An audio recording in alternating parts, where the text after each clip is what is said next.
What is good, rookies? Welcome to Supercoach After Dark. We weren't here last week, but we're back again, and we're joined by none other than Supercoach Pro, the Nighthawk to my dragon. How you going, mate?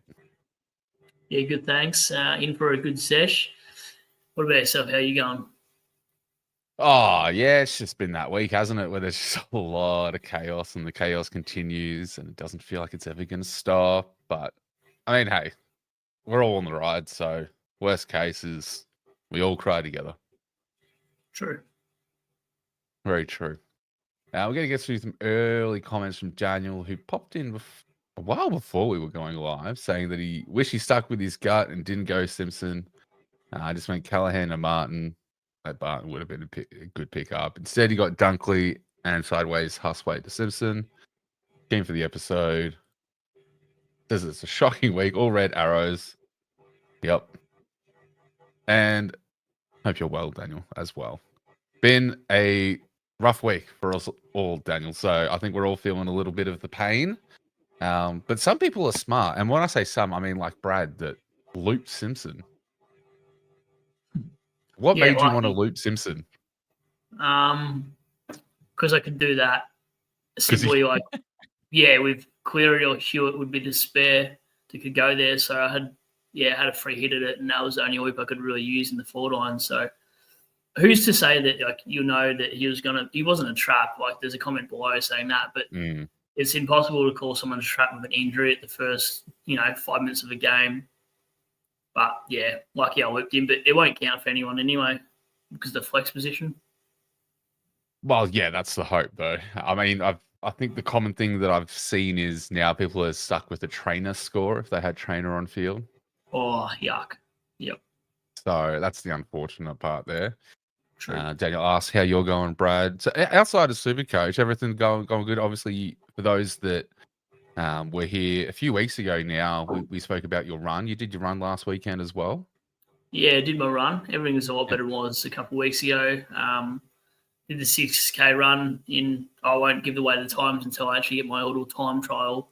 Oh, beautiful. Plaque thing. But yeah, it was pretty good. It was mentally challenging just as much as it physically, especially because I haven't ran in since COVID. But it was for a good cause, and a lot of the people in this community in the chat here donated to that cause and Beyond Blue. So it was a good run, and awesome. Just glad I got through it. Oh, that's awesome stuff. And in most recent news, someone reached 1K subs this week. I was about to say, who's that? And then I realized so vague. Yes. Yeah. So Supercoach Pro here, obviously very well deserved and well overdue, mind you. Finally reached 1K subs. So did a group stream, was it Thursday? With a few content creators on Godfather's channel. Yep. So that was really awesome. I checked in for the first 10 minutes on the way to the footy. And I was like, oh, this is going to be good. And then I remember seeing Steve get all up and about because I think he was the first to notice on the stream that you went over. Yeah, I just thought it was a good time to get the numbers up since I've been doing this for 4 years. And yeah, he got me across the line. So the other boys, so it was nice to do that. So that's awesome, mate. It's awesome. Marty, how are you, mate? X, how are you too? I think we're going both pretty well. I mean, look, I'm not as emotionally attached to the game as some others do, but even amongst the carnage, I can't really be mad. I mean, I could be very, very mad at Newcomb and Sheezel at the moment. They might be gone in the next 2-3 weeks. I'm seriously considering trading out Sheezel at this point. He's just he's so annoying. But outside of that, I'm pretty okay. My trade in of Tom Green went okay, 95. I was originally going to go Heaney for those that saw my X post, if X is even working for people at this point this week. So look, if Heaney ends up popping off tomorrow, I might be a little bit salty in my review video, but we'll see how we go.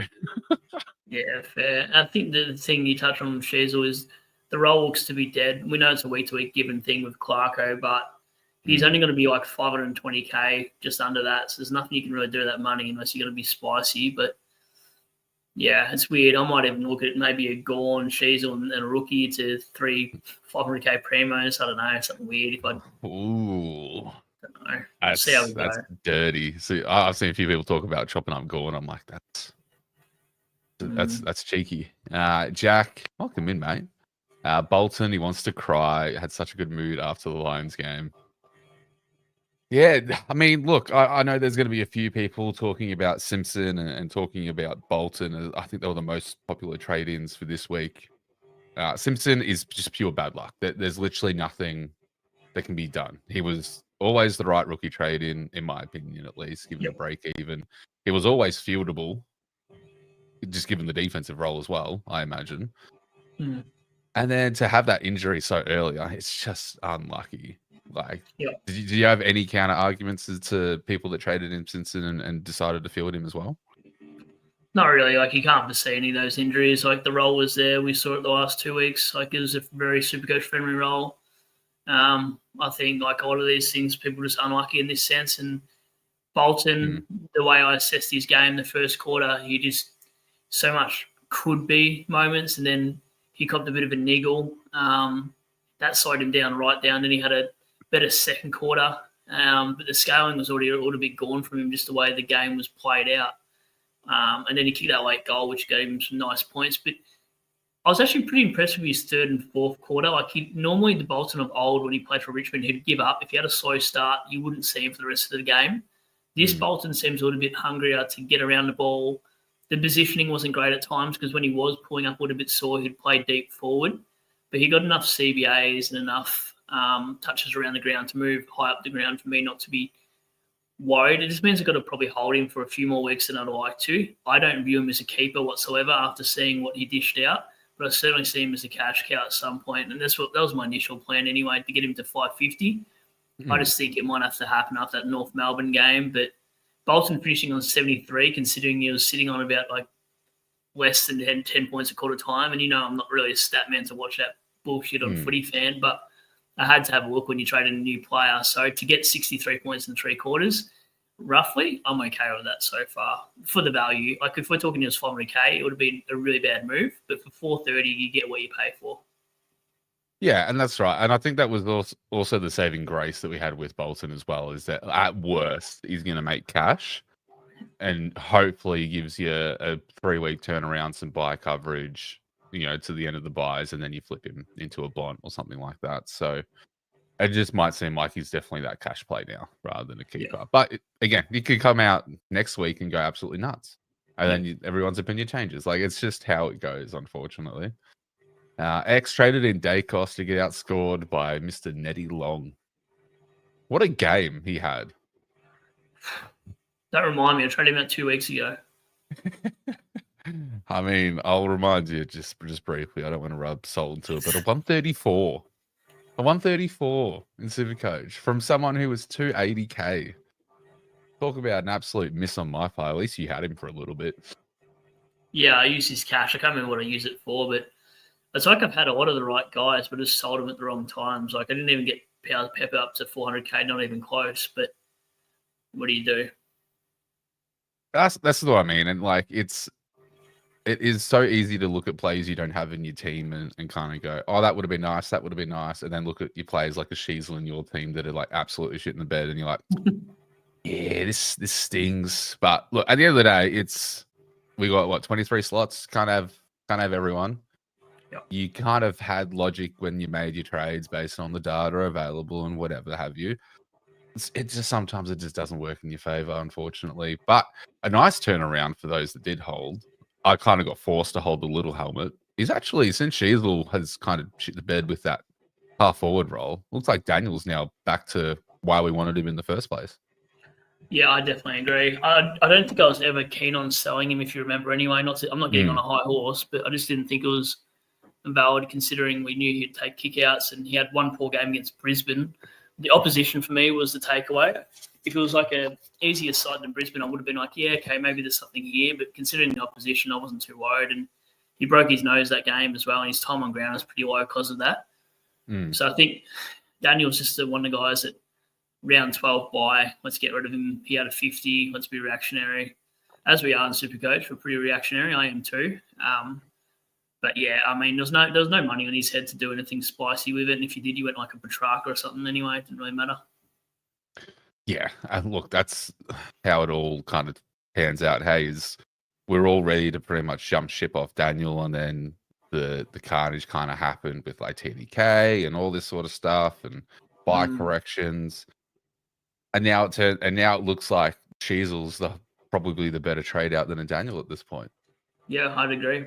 Like, he looks really bad, Sheezel. But it's so hard because I did this last season. As soon as Sheezel got moved into that mid role, when he stopped playing halfback, gave us like 2 or 3 really poor scores, I jumped out of him. Yep. And then all of a sudden he turned a corner and started going nuts again. And like there is a little bit of PTSD that if I trade out Sheezel, does he come good again? But at the same time, this is now the 3rd rotation into this sort of role that we've seen so far.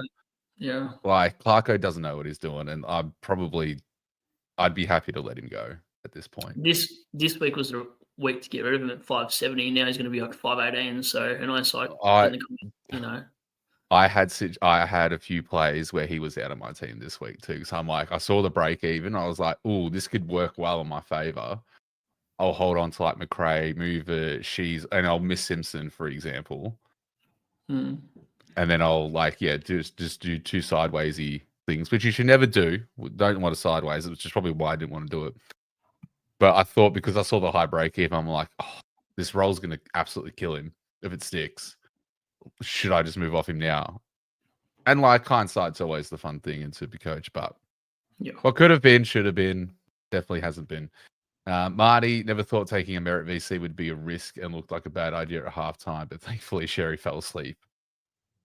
Yeah, look, you had Merit as well. Did you end up going VC, Merit, and see Sherry? What was your VCC options? Yeah, VC, Merit, and to see Sherry. I thought Merit probably had the better upside as a VC rather than Sherry against the Pies. And I don't know, the stats for Merit just made sense. As a wet game. He's going to be cuddle friendly.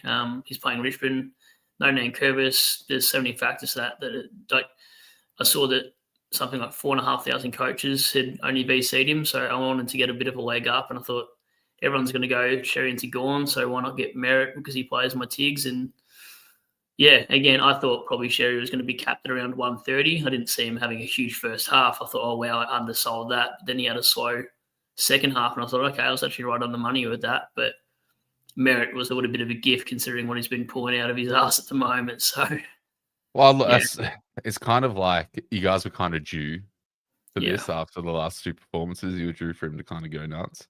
Yeah, I think you got to take the risk with your VC too. And I definitely take the same approach with that. I VC'd Sniff thinking he'd go nuts. And a little part of me also, I was thinking about it. I'm like, revenge game. There was hints of Libba giving Sniff some attention. I was like, I reckon this is the game Home goes nuts. And I almost switched the VC to Holmes too. Because he finished on a 128. He got scaled down a little bit to a 128, which I probably still would have taken. Yeah, because it passed my 125 threshold. But I thought about it, and then I started seeing Holmes go nuts, kick that awesome goal, and I'm like, follow your gut. Just stop overthinking it. It's just such a killer. But I'm assuming you took Merit's VC score. Oh yeah, I took it straight away. Okay, good. Yeah, good. Ghost Bags, 2 favorite lads. Thanks for joining, mate. X had Erasmus and Simpson looped in each other's line for McRae, so at least I have 1 fieldable score. There you go. That's not too bad. Joshua, Supercoach God, he was a trap. Supercoach God was a trap? What? I don't know what is going on here. Get him into our... Yeah. I think Simpson's a trap. He just got a dislocated shoulder in the first 10 minutes of the game. It's probably impossible to call that a trap. And once he scored a 30 at full time, then potentially, and he got swung forward, but it's just an injury that you can't foresee. So trap is probably got to find a little bit better than that, Joshua. Yeah. I mean, Supercoach Pro. He was a trap. There you go. How do you get Pro and God confused with each other? Come on, Josh. One's got a baby face, and this man looks like Josh Hunt after a late night at Lambie's. In my own head, I look like Josh Hunt, but I clearly don't. He's got I'm probably like Daniel. Shane Erasmus had such a horrific tag. Wait, what? Tog, time on ground. Oh, Tog. Yep. Even with glasses, fucking blind.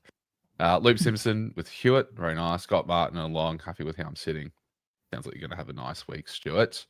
Also, speaking of Stuarts, my doppelganger seemed to be back in action. And you are, by the sounds of it, tempted from what I've seen you post. Yeah, I'm looking at Jeremy Cameron and him next week if my plans work out. I don't really care what people think about Tom Stewart. Couldn't care if they call him a trap. That's probably a fair reason to call him a trap. But at 423k for what he can produce as a D6, he's in my plans. And unless something else comes up throughout the week, I'll post on X as I always do, spam my different scenarios. But yeah, Stewart's definitely on my radar, despite the comments we're going to get flooded by that. But yeah. That's going to be your main content shtick. It was mine at the start of the season to start him, and now we're just handballing it between each other. Now it's you to pick him up. Yeah, I'm happy run to. Home. Look, if I wasn't stacked in that buy round, I'd also be considering it. For sure. Because it's that risky play, but it's that D6 that, one is cheap, but can push you out of 95 with ease. Like, Stewart didn't look like he was doing much. Like, he wasn't running hard all game. He was taking it pretty easy, and he still managed a 95. Yeah, so good. Jack, we're going well, thank you, mate. Look, maybe a shitty day, mate, but you're here with us now. Hopefully we can raise your spirits and get you in a better state of mind. And yes, we're all very, very proud of Brad. Did all the right things for the run. Did absolutely awesome shit. So this is just the type of place that we love having in our community, ladies and gentlemen. So definitely well deserved for the 1K. Again, just good bloke on and off the Supercoach. So we could clarify Josh's. Jack says, Rookie, just need you to get there next, brother. You also deserve it. I wouldn't say I deserve it as much as Brad. Brad's been doing, remember, mature age rookie. 4 years. This is like my first full year. I was like a mid-season draft last year.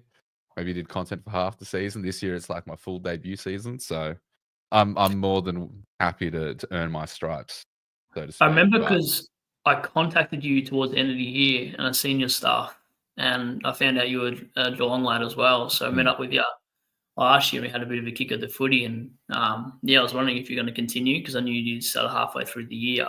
And then now speaking of which, hopefully we can do gym tomorrow morning because we haven't been same session a long time. Yeah, I went today actually, and I did 45 minutes of weighted cardio on the treadie. Like I'm ready to absolutely destroy my body at this point. Like I'm so keen. And then I did back and biceps. So nice. I'm going to be sore. So as long as it's push day tomorrow, I'm good. Yeah, well, I'm considering going back to Muay Thai this week. I haven't been to Muay Thai since September last year. I've been sort of just doing gym instead. So if I can get back into a bit of that 2-3 days a week, that'd be nice. Very nice. Hey, and really good point for everyone at home. If you are struggling, if you haven't picked up a theme, running, exercise, any of that, it does help with mental health. It changes your world. So please, please, please get a part of your system and part of your own support mechanisms, I suppose, to get that into your system. Because for me, it changed everything. Being able to get into the gym and just exercise the demons through iron weights. So Koza, the ladies man, thanks for joining us, mate. We've got 14-18 with 9 left. Worried Sheezel isn't a good roll. Daniel has been better. So I'm currently 14-84 with, let me do some quick math, 9 left as well. So see how we go. What are you currently sitting at? I actually don't look. I'm not even joking. I haven't even looked. I'm waiting it now, but I'm 14-46.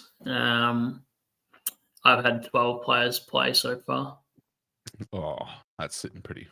Maybe sitting pretty good. I like to hear that, and that's what I'm in the 6K at the moment. We're just trying to get in the top 1%, but Brad has an actual shot at this, so let's make sure we all get around him for it as well. I try not to look read. Well, hey, do what you've been doing and don't change it. If you don't check, don't check, especially on our part. Sheezel, Reed, and Hewitt, Stewart, McAuliffe, and Toby Green. That's wild, and I love it. Imagine if you went through with that. That'd be nuts. What do you think of McAuliffe? I've seen a few people ask about McAuliffe at them. Nah, like Uzo just switches our midfield too much. Like I can't get a read on it. Presty is back shortly as well. I'm pretty sure he played VFL minutes. So McAuliffe is a big sub candidate as well. I can't really get a read on our midfield, but he's probably more like fourth or fifth banana. He's behind even like a Jack Ross and a Thomas Dow. So it might be one of those 1 in every 6 games he does well, but he's just not worth a rookie unless he was like 180 and below. Yeah. No, I totally get that. And yeah, McAuliffe is not a name I would think people would bring up all of a sudden to bring in. I'm like, what? Yeah, Like, it just shows how desperate we're all kind of getting at this point with everything happening. But Toby Green has been quietly okay. Like, he's not the worst option I've seen. He's just too old. Like, he's about 350k this week, and yeah, he's going to get CBAs with Callahan. But if you're going to go anyone, you'd probably go Halloran out of that lot. But even then, you still got Caniglio and Kelly to come back. So they reckon, imagine. Sorry. They go. I was going to say, I reckon Cogs probably plays half forward flank. He hasn't really had any CBAs all year. And then Kelly, I don't know what's up with Kelly actually. There's always something niggle with his calves or his hammies and whatnot. So, yeah, I don't know. And of course, who other than the absolute legend, Yaron? Thank you so much for the dono, mate. So appreciated. And not Supercoach relevant as well for most of the comments. So this is even better. This is what After Dark's here for. Took the seat off Jackson when I saw Sherry on 43 at quarter time. My question is, what's good comfort food? Yeah, that would sting a little bit, seeing on what Jackson's final score was. But, I mean, hey, we're all kind of with you there, Yaron. He is thinking churros with extra sugar powder, frosty, and a healthy glass of milk to wash them all down. I do love a sneaky churro. What's your go-to comfort food? Oh, probably those. What do you call that? Napolitana, whatever ice cream, the strawberry vanilla chocolate. Yeah, I've got 2 of those in the fridge right now, so probably that. Very nice. I think mine's a combo, and it's a really weird combo. I'm probably going to get shit for it. Salt and vinegar chips with strawberry oak flavored milk. Oh my god. You definitely gonna have like a series on Netflix where you're a serial killer at some point. Yeah. That's a red flag. I hope your missus knows that combination. Yeah, she does, and she also enjoys it with me. So we're just both like, I know, right? It's crazy. It's probably one of the weirdest things I've heard. No judgment here. The balance between the salt and vinegar and then the strawberry milk is chef's kiss. Anyway, give me shit, guys. I'm waiting for it when I get down to the comments. How many bodies? The Joker. There might be one soon if you keep it up. My dog has been actually digging holes in the backyard, which I actually do have to fix this weekend, low key. So thank you for reminding me. Weird way to remind me of my chores. But no, thank you again, Yaron, for the donor. You absolute legend. The Joker, hey guys, traded Lindsay to Rao with the extra money I had in the bank. The way this week is going, I'm nervous if I should be doing that now. I think we both had a look at Rao this week because he is quite cheap. He is a bit of a roller coaster. He can, assuming the tag goes to Ando, he can probably produce some decent scores for you. What do you think of this trade situation? Would you hold it or would you reverse? Nah, let's full send it. May as well. Like there's chance that Lindsay goes 40 and Real goes 120. You'd be annoyed at the 80-point difference at this point. I think there's merit to go there. Yeah, he doesn't love Marvel, but for 464, you got to take a punt somewhere else. You're just going to stagnate. Yep. Nah, couldn't agree anymore. Jack Rookie, I'm telling you right now, beers are on with you and Brad when I'm back in Oz. I'll come down to Geelong. Mate, do it. Do it. We'll be waiting for you, Jack. Absolutely. Marty is praying for Newcomb that he gets suspended so he gives him a reason to trade out the Spud. Look, I am too. I have all the reasons ready to go. I don't want to cop another person that not playing next week, though. That's my issue. I don't want him to get suspended because I need him, even if he drops another 70. He's an absolute spud of a man. Yeah, don't know why I traded him in. I'm like rethinking all my life choices because of Nuke. Like he single-handedly destructed my team. It's painful. It's painful. Another popular pick that didn't really do that well was Visitini.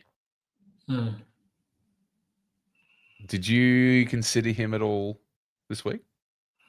No, I didn't consider him at all. I hated the pick, but the other one, Hardiman, I definitely got wrong. Like, I'm happy to admit that. I thought Hardiman was a terrible rookie, and the last couple of weeks you could probably justify that. But going like over 100 tonight against the Pies is probably something I never foreseed. I don't think anyone would have, but Visitini was always going to be a hard one, I guess. Like, he's got the bye, and then you're hoping that after the bye he sticks and Soldo or Sweet don't come back in, and you're not even at flex. I didn't enjoy Vincentini. I think the mirror going for ruck was done and gone well and truly. So yeah, it was never for me, but depends on your team structure too. I get why it was. People wanted that as a cash cow instead, but again, hindsight, he could have gone 100 tonight, and my mouth would have been closed the whole entire time. And that's literally it. It's like you take a risk on a pick like this, and you go, okay, will it work? Maybe it won't work. As I said, there was too much riding like on the JS side of things for Visitini for me to really go there.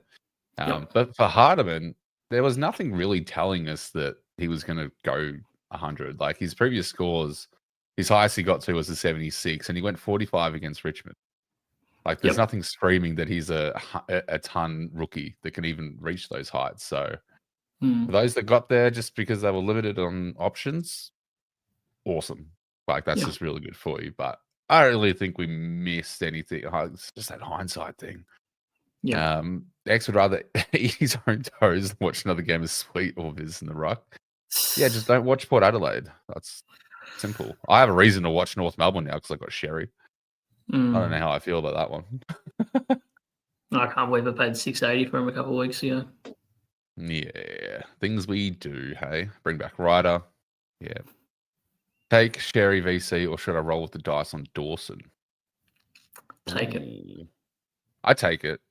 I take it for sure. I captain Sherry, so I'm taking it whether I want to or not. But I think as a VC score, I think what was he ended up on, like a 124 or something like that. Yeah, 126. Yep. Literally a point over my threshold. That's still a solid VC score. You take that. Issue with Dawson is you're going to get your 70 or 150. I'm not rolling the die for that. Exactly. It's that roller coaster pick. And that's the thing, right? Your roller coaster picks is what your VC's for. Correct. Not your captaincy. Your captaincy, you want a safe option. I don't think Dawson's that. So I would 100% take the Sherry VC. Lachlan, thanks for hanging out, mate. Good to see you around again. Lucky I missed out on Simpson, but brought Brayshaw in for a 96. I mean, that's still not horrible.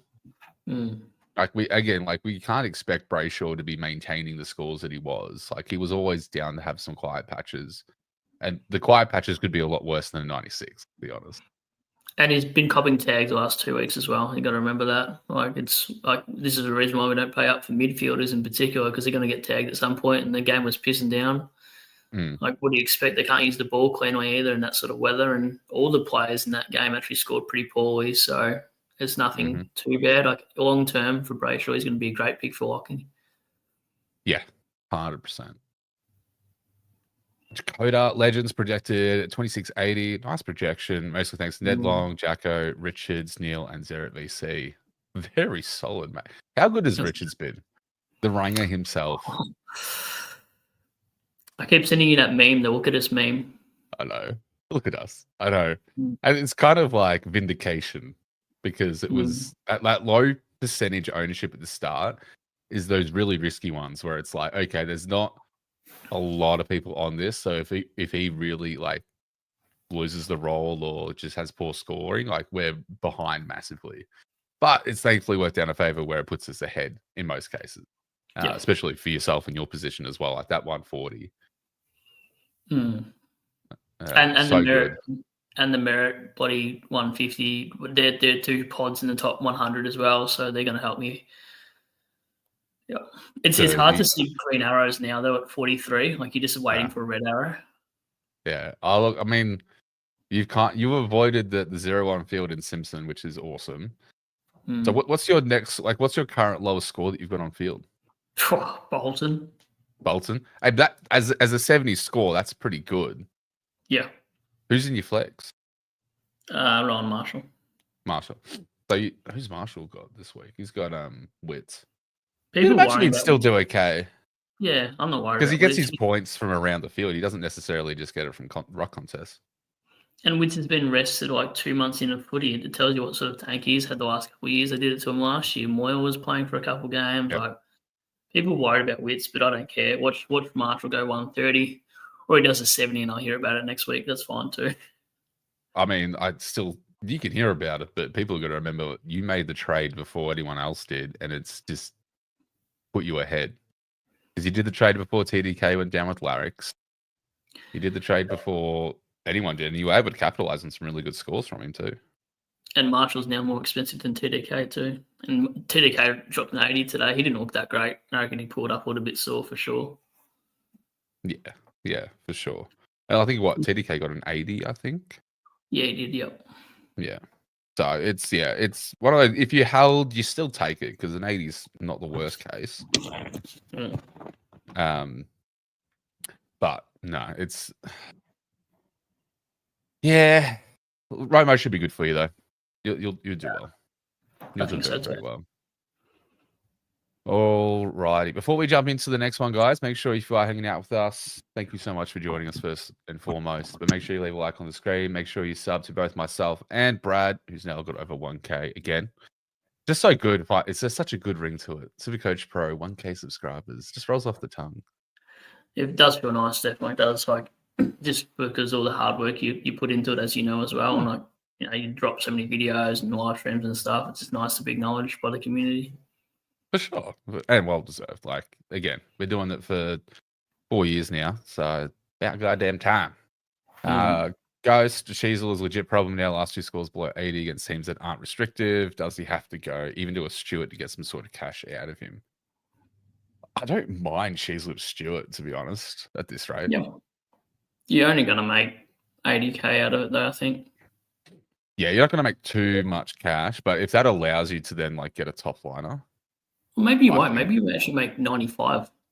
Yeah, you'll make over 70K. Yeah. Minimum for the trade, which I think is like worthwhile. If that 70K allows you to then do something else big in another line, awesome stuff. I think Sheezel's definitely going to have some trade outs next week, purely because it's the buy and people are probably going to be stuck and they just need an avenue to get out, and Sheezel's probably ripe for the picking. So would be surprised to see him not in that top 10 trade outs next week. Big projection. Should I take VC or Sherry VC or Gorn? I think across the board, just everybody asking about VC for Sherry, just take it. I don't think there's a player I'd rather than risk it. There's no obvious one anyway.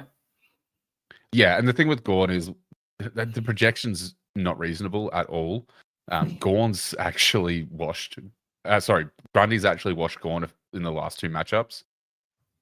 The SC's had the almost ton against him in the third last matchup, but Grundy has actually been in decent form. Like, he's been doing it quietly. He's not really relevant in Supercoach anymore, given the options that we have in Gorn, Cherry, and even Cameron doing okay this season up until a handful of games. But over 120, 125, depending on your risk factor, you 100% take that, especially in a week of chaos. I will actually take, Jack says I'll take Bolton's score. I hadn't looked. I'll take 73. Didn't see any of the North game, but Sheezel was serious concern. Did he play forward the whole game? I believe he did play forward the whole game. I will just check his app. But yeah, as I said, like Bolton, for considering what it could have been at quarter time for those that did hold, you take the 73. 100%. And it's not the worst score. Like, again, the worst score, if you buy a Primo and their worst score is what you would hope a rookie to score, it's not actually the worst case. Yeah, honestly, 73 for Bolton was actually glorified there with what he produced in the first half. He was on 26 at half time, and I don't normally watch, but for that one I had to, just so I knew what I was getting myself into for the next couple of weeks. You can feel the pain. Yeah, I was like, yep, here we go. I'm a Tigers fan. I should have known what the roller coaster ride is, but I just need the cash. Yeah, there you go. X says she's the Stu banks 100K apparently. You'll take that. There you go. Carol Clark banks 60. Yeah, it looks like it's Carol's time to go next week. Yeah, definitely. Yeah. But would you go early on Clark though? I'm assuming this is Clark from Dons. Yeah, it doesn't matter because it's just downgrades and you just need warm bodies on the field for buyers. So you Yeah, don't true, really care about true. cash gen. These last guys that you bring in now, Yeah, what are you going to trade them out around 20 for a 23rd primo? but maybe if you got the trades to burn, sure. Yeah, maybe, Um, but you put sidewaysing instead. I'd imagine because what are you mm, going to? You can't go one up, one down when you got 4 trades left at round 20. no way, no way. Looks like 24 is going to be a good score. We don't know, Max. We've said it multiple times, and we'll continue to say it. We don't really try to pick pars or good Yeah, projections or whatever Saturday night. There's too many games to be had, and if you want an indicator, just go to your head-to-heads and just see what everyone's kind of projected is, and that will give you a basic ballpark of what everyone's going to. pretty much the only Or way you win every week is if you're going 2-5 every week. You're killing it. That's the only standard I can give you. If you're going two yeah, five every week, you're gonna keep going green dots, and that's a crazy score, by the way. yeah, yep, solid. Couldn't agree more. Yep, Sheezel Stewart seems to be a good pick. Yep, she's playing a lot of forward. Rita Ash, what was Whitfield's role? Yeah, this is interesting. That obviously a lot of questions. We had the infamous kiss of death bring in Whitfield this week in true fashion. Something happened. Do you believe this was a play-on effect from Callahan going down? I actually don't. I think it's just a one-off by Kingsley. I'd have to ask him tomorrow when I go see him.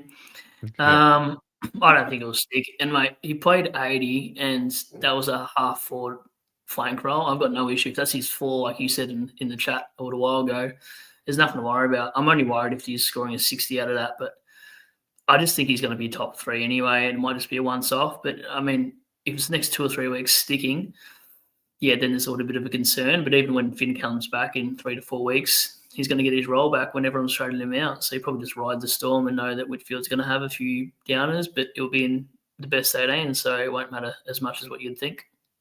Yeah, and I think the key part that's missing from Whitfield's score is he didn't have any kick-ins, which Yeah. is what creates his safe floor. You tie in his usual kick-ins to this and his play-on kick-ins and those points, he's probably sitting around his 105, 110 that he's been usually getting.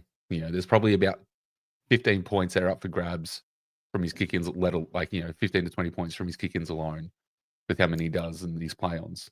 So Do you think that means Ashton is a better pick then?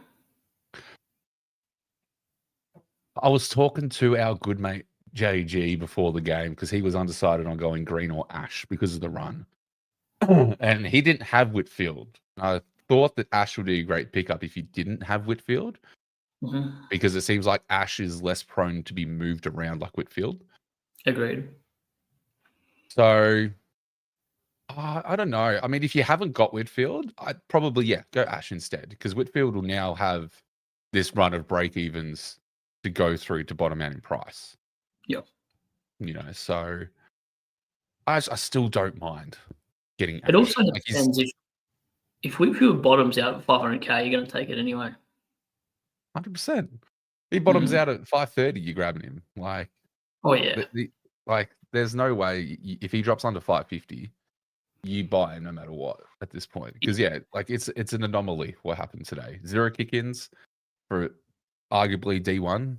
That's not sticking at all. And he's going 160 next week against the Tigers anyway. Well, you'd hope so. He better pay us back. He will. Jackson comes into a serious contention now. Serious big balls by Cheese to VC against him.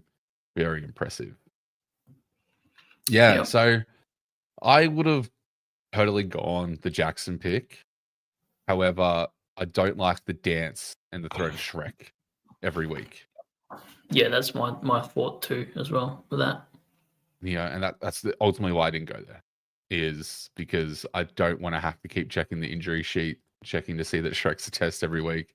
And then again, we know what Dogger can do when he's like solo ruck. Like this is what we pretty much expected this week. And why people traded him in. But what happens if Shrek comes back next week? Yeah. And then Dogger puts up a 70. Like even with Shrek back in the side, he's probably still going to go 95 like he did last year somewhat.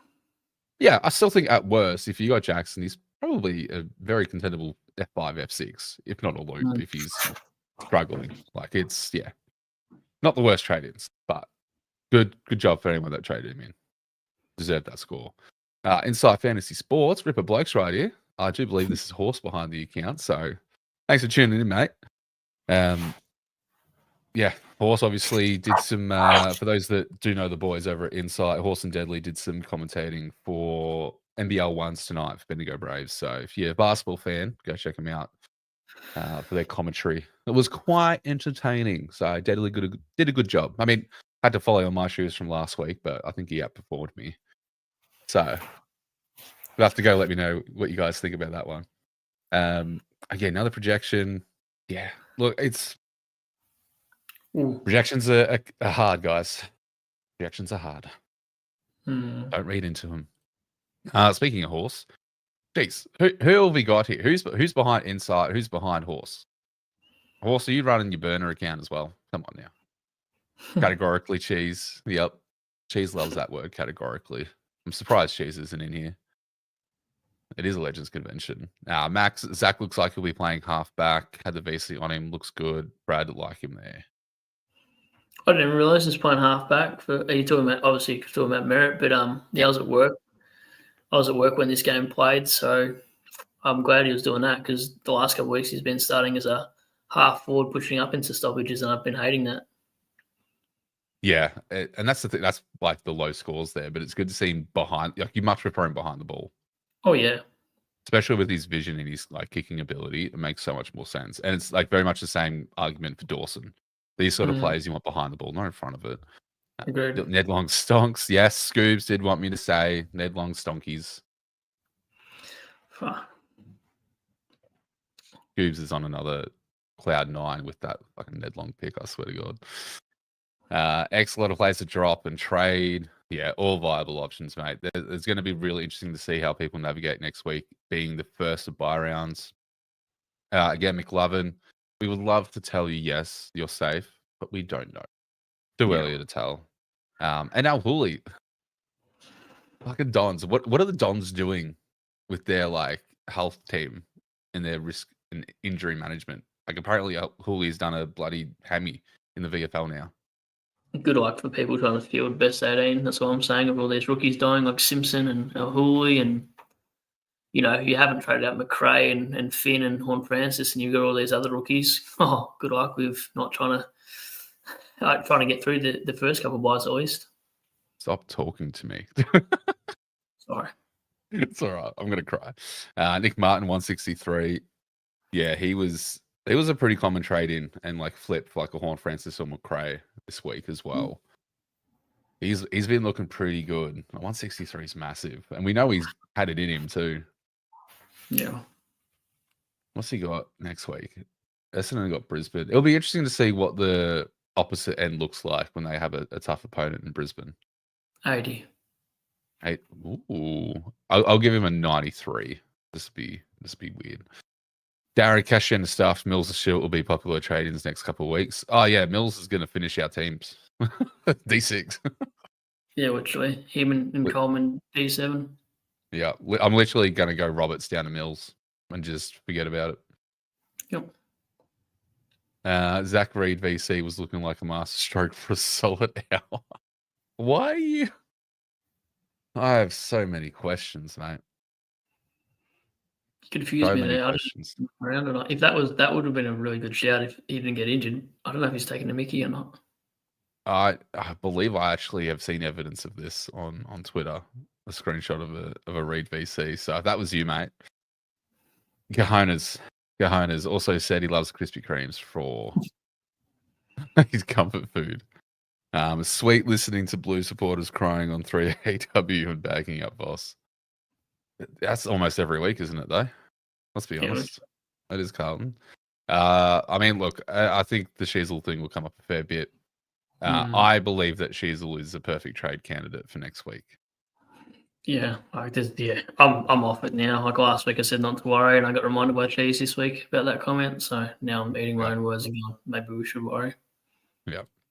Jack did a morning run of 15Ks this morning. When the rain started pouring down, I just pushed myself even more. Probably the spastic in me.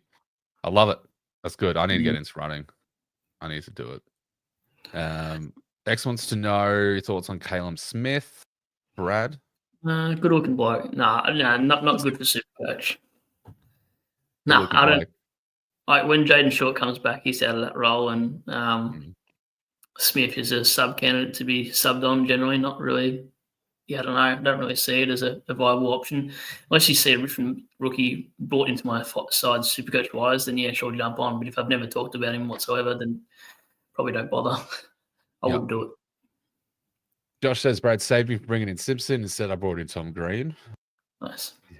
Just the saviour of the people, aren't you, mate? Oh, well, I brought in both. And it's probably we need to change your background into just like angel wings that just perfectly sit behind you. Nah, then you might as well put it on a bloody high horse as well and shit like that. No, never. Yeah. Why not? No. Why not? I feel like you're due for a background update. What else could we give you? Don't know. I need to get a new camera since I'm at 1K now and not recording 480p. Sorry, you're using a laptop cam, aren't you? Yeah. It's like a $400 computer that I have to use Afterpay for. That's all right. That's all right. It still works well enough, mate. We get to see your beautiful self and that sexy voice of yours. Thanks, mate. Clayton, with the Pies, Brian Nedlong could be an M8 option for quite a while, make another 100K. There's no reason to even be considering trading him out. No, you wouldn't. You definitely wouldn't. Not at all. Michael, thoughts on trading in and getting hurt by the Rat Atkins after his bye? I have not even considered it. I'm assuming this is Atkins from Port. Yeah, the ex Adelaide one. No way. You wouldn't even. Don't look at Rory Atkins. No way. No.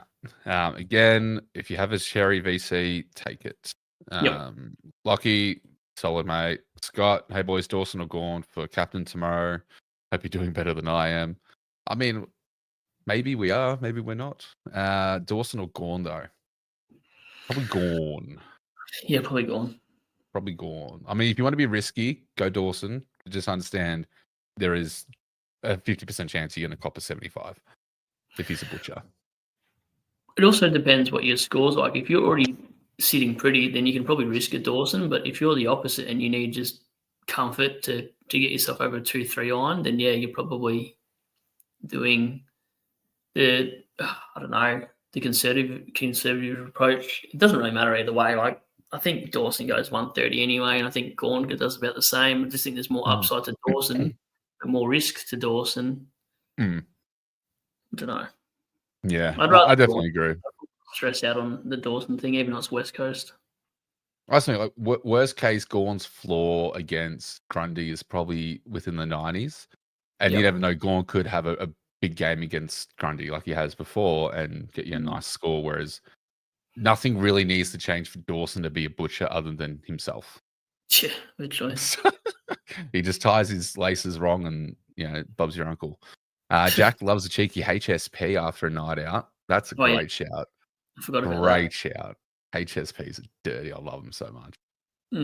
Daniel has Max Hall, Caden Cleary, and Xavier Lindsay as the rookies, but can't decide between Dawson and Rankin as captaincies. I still think Dawson's probably the better captaincy option. I'm worried. There's probably a few concerns that Rankin might get moved forward for resting, which he should see plenty of it. Don't mind you. But if they're that far ahead, does Rankin get rested like he has previously as well? I've got something for you, just off topic. Like obviously Dawson's the better pick. We definitely get that just because of his ceilings there. But Dawson, isn't, and there's no brainer there. But looking at a post from Scoobs there, he's just posted Bolton will be priced at 465 and a break even of 54. So as long as he gets another big one, like not another big one, but from the previous week, something like that, not what we just seen, but we'll be okay. So he's gone up 32 grand. I sort of just want him to at least get to 520 for it to be a viable. That was an okay selection. Yeah. If not, I'm going to call it a fail if he doesn't make at least 80 to 90k. Well, it's all about how much value does your trade, like one trade or two trades have. That's pretty much how you determine that. So, yeah, I think it'll be okay. Freo have got Gold Coast next week. Yep. So that actually should be a decent game for someone of Bolton's role. So you imagine it'll be fine. I reckon it'll be fine. Who else is going to be cheap? Oh, God. Why am I going to hate this pick? Because it's so left field. Oh, no, I've stopped talking about Jeremy Cameron and Tom Stewart. Idwell. I did look at him. He had a bit of a down game, didn't he? He bounced back against Tigers at 119, but he's going to be 429k next week, a break even of 97 against Brisbane, so you get another look at it. Ooh, I do like it. We know what he's capable of too. Just worry about the hammies, but I don't really care at this point. I'm playing for keeps. Yeah, no, it's good. CWT is in the chat. Welcome, mate. Having a rip season as well, along with Brad. Also saw that CWT has dodged some of the bullets this week with Bolton. A low score of an average score of 73, and not having the absolute zero with Simpson on field. So, yeah, very, very good. Yaron's on the too scared to look list. He doesn't want to open up Supercoach. Taken says Naz or Clark. That's a tough one, actually. Probably Clark. I dare say Clark as well. Even though I had 85 today in the rain. Yeah. Well, it's so tough. I dare say Clark. Naz can be fine. Don't get me wrong. Naz has like a safe. Let me just get here. Brad's going to quickly dip for a little bit. So Naz is fine. Naz is a safe pick. Clark's also a safe pick, but Clark has a higher ceiling, so I'd probably go Clark. Reed, I think we're still waiting on a timeline. Nothing's been confirmed. We'll have to check in on like Tuesday for injury reports. You'd imagine like 3 to 6 weeks because of how fragile he's been before. Danny, do I field Cleary or Hewitt? Let's have a look. So, playing at Adelaide Oval, I'd probably go Cleary against Melbourne at MCG, if I'm being honest, Danny. She's getting benched for Clark next week. Sure. The fact that I have Fonte on bench scoring 4 more less than Sheezel does strange things to his brain. Look, Fonte actually did okay. It's Sheezel who absolutely shut the bed. Marty, thoughts on Whitfield, the forward, please? Yeah, Whitfield as a forward's interesting. I don't think anyone booked in for Kingsley to do what he did today with Whitfield. I don't understand it. And like, again, if Whitfield has this like floor type of no kick-ins at around the 82 mark, I think we're okay. Like we're sitting pretty good because they're still looking for him to distribute the ball and control it, especially around when they're looking to swing and switch to either side of the field. It's just, yeah, you tie in the normal kick-in points that he gathers, he's probably sitting around his usual mark. So I really don't see it sticking. I'd be very shocked if it sticks and scared. Michael, Simpson, and Bolton. Yeah, I feel like most of the community is with you on that. Clark saved his score, was on 33 at half time. Yeah, I did see that. He was not doing well. Brayshaw, Tom Green, Fonte, Simpson, Clark, Sheezel cooked me, went from 24 plus, and now projected under 23. Yeah, look, I had like a 24-30 projection at the start, and now I'm like projected just over 2,300. Projections are, one of those funny things where they build you up and they let you down. Oh, speaking of legends in the chat,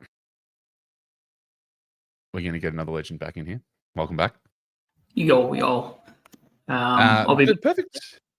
What was that? I'll be back for now. That's all right. Just come and leave as you please, mate. It's all good. Doors always open.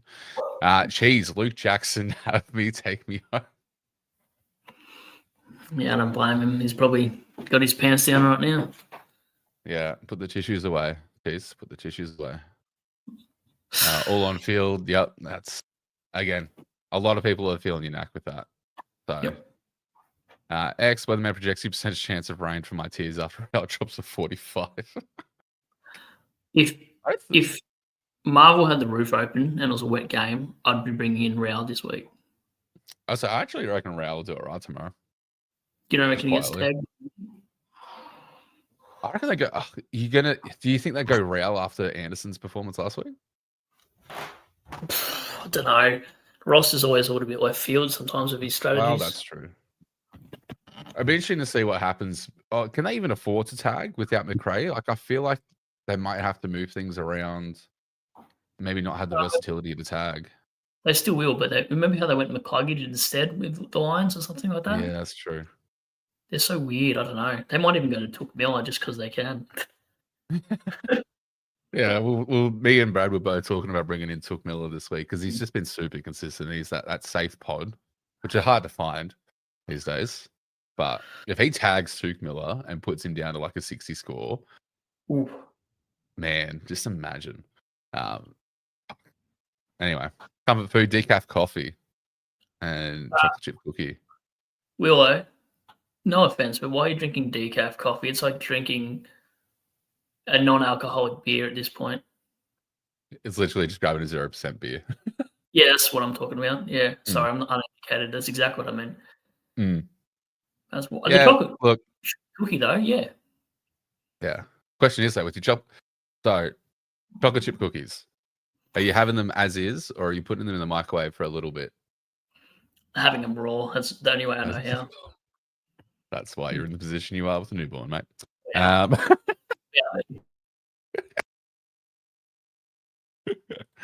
We'll get him back in shortly, folks.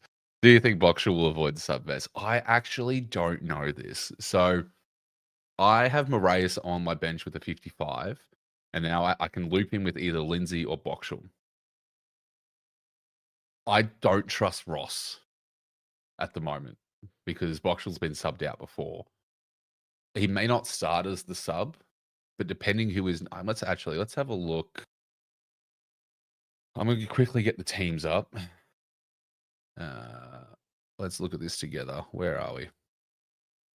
Oh, that's shocking. Let me fix that. Mind the blue. That's good enough. Let's have a look at the team lineup together and let's see if we can figure out who might be sub. So on the interchange, we have Trav, Hunter Clark, Wilson, Boxall, and Hall. Oh, some people think it will be Trav, like Toby. I don't think so. I mean, what's Hunter Clark? He's a midfielder. So we've got a lot of midfielder options because Hall's a forward, right? So as Trav been playing, I have not paid much attention to Trav. He's been playing like defense more. So I feel like you got a lot of midfield forwards here. Like I reckon he's a midfielder there. I don't know how much you can trust, but oh man, I think the man's back. We can get his opinion. Brad, do you think Boxall is going to be sub tomorrow? Nah, I think Trav will be instead. Do you think Boxall gets subbed off? Depending on performance, but knowing St Kilda, they'll probably pick up an injury. There you go. Because my dilemma is I have Lindsay and Boxall that I can loop with Moraes' 55. Do I risk it with Lindsay and Boxall on field, or do I take the 55 for either one of them? I'd risk it because the 55 is going to be cancelled out anyway. No, it's not because I got Simpson on field. Oh, then I'd probably play it safe. Yeah. I mean, we got Saints versus Gold Coast, then we got Melbourne versus Sydney. I think Lindsay should be okay to field. It's just Boxall I'm worried about. So maybe I'd put Boxall on bench. Yeah, I would just in case. Watch him drop a fucking 82. Dog. Anyway, Jack, not going to lie, I only jumped on Richards last minute when I saw your team, Brad, and extremely happy starting him. Neil Merritt, VC, Richards start was amazing. We'll take strong Brayshaw score. Yeah, I mean... Yeah. He showed me, he was like, I'm pretty sure this was the chat. It's like, I'll show us your team. I showed him my side. He's like, oh, I like the Richards pick. And I was like, I'm okay with him seeing this one. And then, yeah, I didn't know directly that was the correlation between the two, but who would have seriously fucking known that Richards are going to pop off the way he has, especially the last month of football. And like I was saying to you a while back, like, is this so underrated the way he knows where to sit when the ball's coming through? He even goes forward in these little pockets of space and becomes a spare, like a 7th forward, just in random pockets. And he's generally a good shot of goal too when he's 45 out. So a great little ranger to have in my side. And the only ranger welcome back in my side at any point. Yeah, well, now I got Richards and Green as my rangers, so I need more. Is Rao's a ranger, isn't he? Oh, maybe I get Rao. Maybe I go nuke him to Rao. Imagine. But that's next year's tactic. All rangers. You know what my tactic should be next year? I know it sounds really stupid. I'm going to cop some stick from this. Left-footed players seem to actually play all right Supercoach-wise. I actually don't mind that. That's a decent shout. I might do that next year. there'll be people that pick out like really stupid left-footed picks and go, "Oh, how about this guy?" And I'm like, "Oh my god, this is draft relevant only." But yeah, those left-footers are actually decent. Yeah, Butters. Butters is actually going to be really cheap. He got 100. He had a very high break even too. So definitely good target there after the bye. I got Long in the team and Jackson in for Horty Man. Made him captain. Woo. Very good. Been a good week, but Simpson on field. Can't win them all, Jordan. Can't win them all. Had Jackson all week, then decided to play the cash game and got him Bolton last minute. Still not the worst play. You've saved yourself 100k as well on that.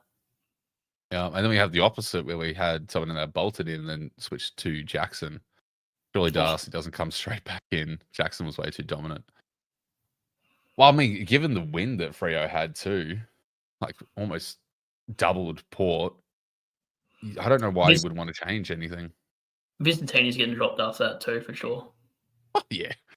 Surely they think they'd even think Soldo would have done a better job, and that's saying something.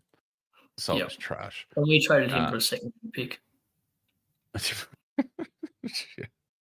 I know it says trade in Jackson comments before the game worked out a treat. Sometimes those last minute trades do work. I mean, my last minute trade was going to dominate week. Like it was obviously going to go nuts, but it's like you were saying before. It's the games after the Jackson shit. Like it's not. Yeah. It's like the same with Martin. Like I knew Nick Martin would go huge. I already put that in my book. I already knew that would happen, but I was like, oh, I don't really need a forward. I don't really need a back. I really need a midfielder. No. Yeah. Anyway.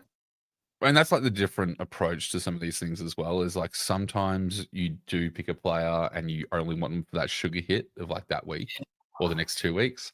Like when I'm looking at players, I'm looking at the overall fixture. Like I looked at Sarong and I'm like, oh yeah, he's nice and cheap.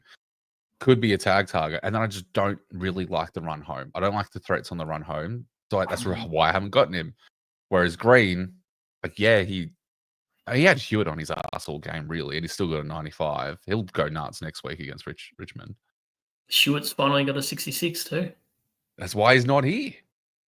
Why he's not, because usually he's the background, but he dropped a sub-ton, so it means I don't have to have him in the background anymore. So I'm much happier now.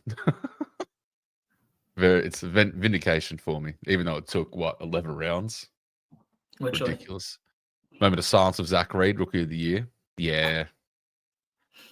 The D6. Still. I'm glad. For my ranking anyway, top 1%, they've all got him. I don't have him. So this is a bit of a kiss moment for me, to be honest. Yeah, I mean, I'd trade him out after he dropped the 36 or something. So you take it. Great question. Anderson or Dawson? Probably Dawson, just. I put Dawson just ahead because of the run home. That's literally it. Causa in my draft this week. Martin and Merritt this week. Martin and Merrick this week. I don't know what that means if you got them this week. Because if you did, fucking well done. Cheese. Anyone have any recommendations if I want Primos who scores a lot of 80s? Because I just love that, I guess. Yeah, Bolton. He scores a lot of 80. Bolton. Newcomb. Oh, wait, you've already got him, Cheese. Sorry, I knew that. I'm just giving you shit because we both have him. Luke, trade out Cleary or Hewitt this week? I think Hewitt. Same. Yeah. I think Cleary should do okay against Melbourne. Chow from Italy. Oh, we're global, Brad. How do you feel about that? Prestige worldwide? I thought that was Sia from Italy because I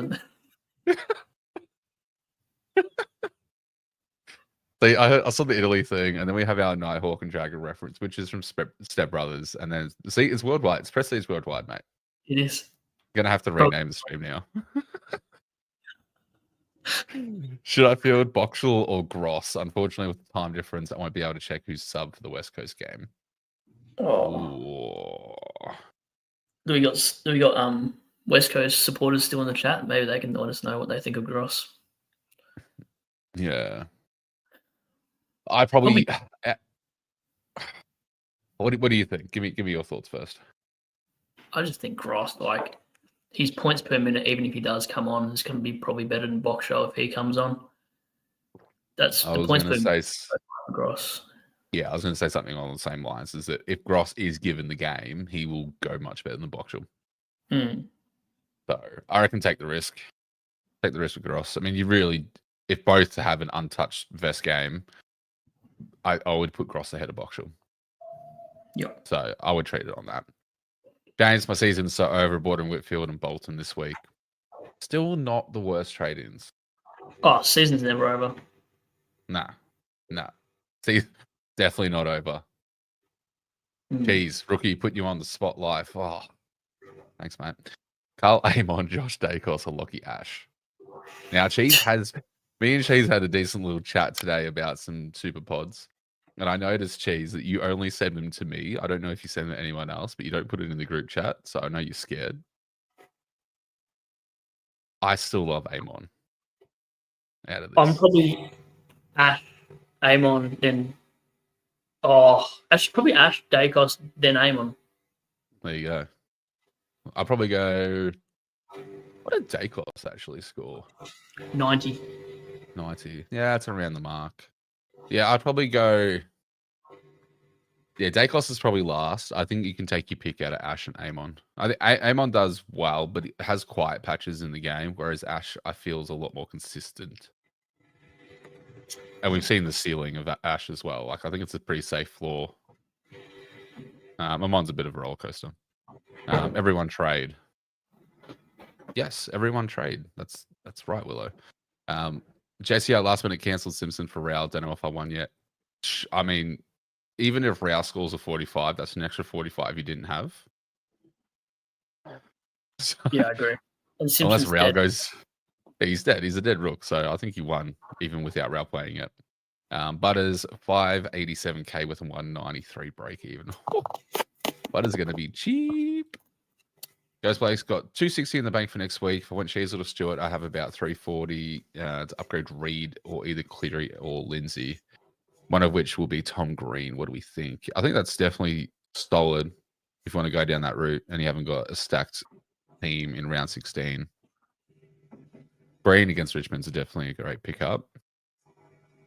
I'd probably be trading out a Cleary.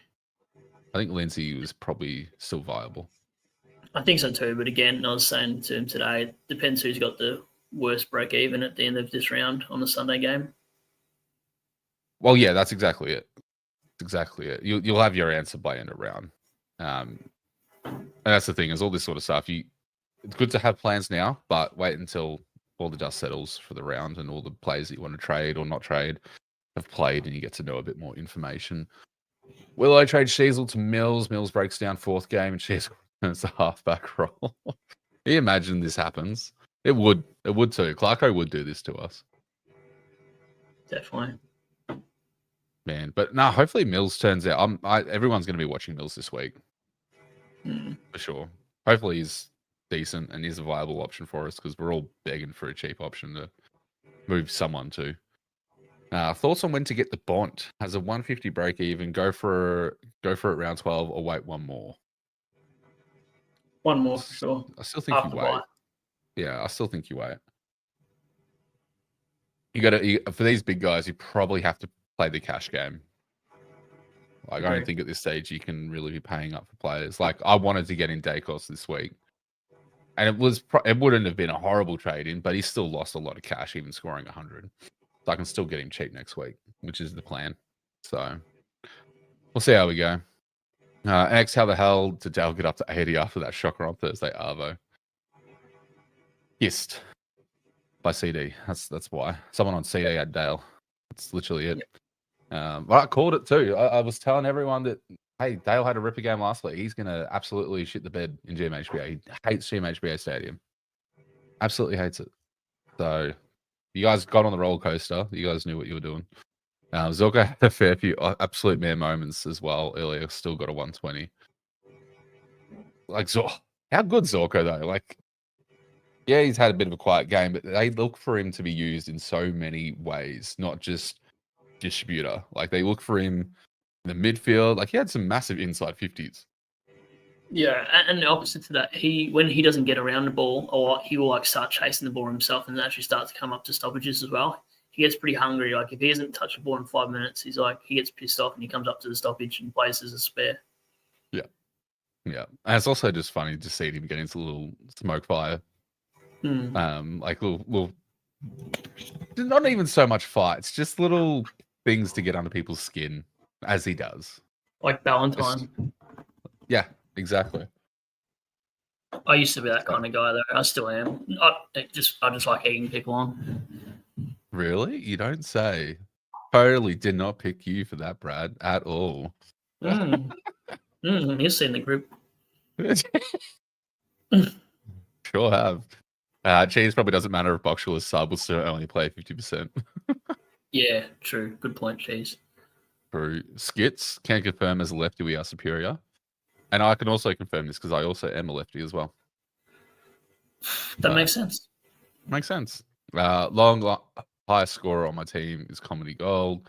This is a super coach. Like this sort of thing can happen every week. I'm sure you're missing an action second half. Yeah, just go away a few threes and just really like stop the momentum of his scoring. Because the team was on 10 at halftime. Yep. Better than Simpson at halftime though. That's true. That's true. How Sicily pumps out decent scores on the weekly will always. It's just he's just one of those impact plays. Like he can be really close. Yeah, and so it's like impactful intercept marks that give him those little boosts in that scoring. Where really, you take that away, he's not even consideration for anyone. So, Josh, I was about to start crying at halftime of Port game where I had traded in on-field Simpson and Dante. Thankfully, Dante pulled together a decent score. However, he'll likely get dropped. Yes, I agree. Whitfield's role, an anomaly. Blimp in the system. If it happens again next week, then we start really worrying about it. But I just think you take it. It's still an 82. It's not the worst thing. Merritt and Martin in your draft team. Very solid causer. Whitfield, Trainer, and Rosie all forwards now. Peak comedy. Yeah, did you see any of the Port game where Rosie got swung forward? I didn't see that bit, no. I thought he was behind the ball. And in mid, I didn't really see the forward impacts. It was wet, so you're going to try something anyway. Yeah, especially when you're getting absolutely flogged by Freo. Skits gets a reference. Need to go touch my drum set. Next time I leave the chat, that's what I'm going to do. I'm going to go to your room and put my nuts in the drum set. I need to go get a drum set then. It's also too cold for that, so I'm pretty... Oh, yeah. It won't be much of an impact. It's very true. Kevin, we don't talk about projections here on Saturday nights. We mention it at the start, so if you want, you can go back there, but we don't pay attention because... That's my medal for the run, by the way. Oh. Very nice. Yeah. Green screen's messing with you now. But no, that's sick, man. That's pretty cool. That's awesome. You got to frame it, hang it up. That were there. Like, there was so many athletic units there. Like, I even got beaten by like 14-year-old kids that actually smashed me in this run. Mate, you probably would have done better than me. I would have probably had an Asper attack like 3Ks in.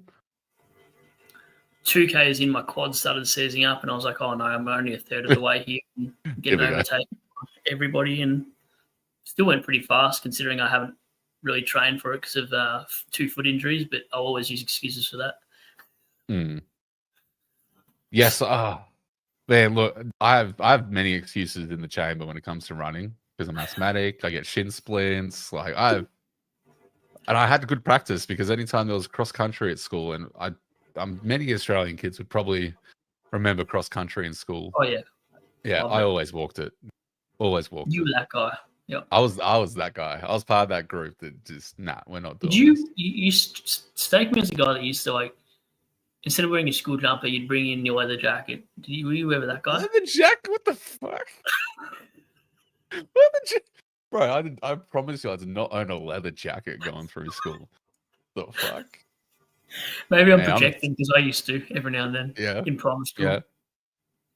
What was my equivalent of that? Cowboy hat. Oh, it was here. I hung it up. I was about to put it on.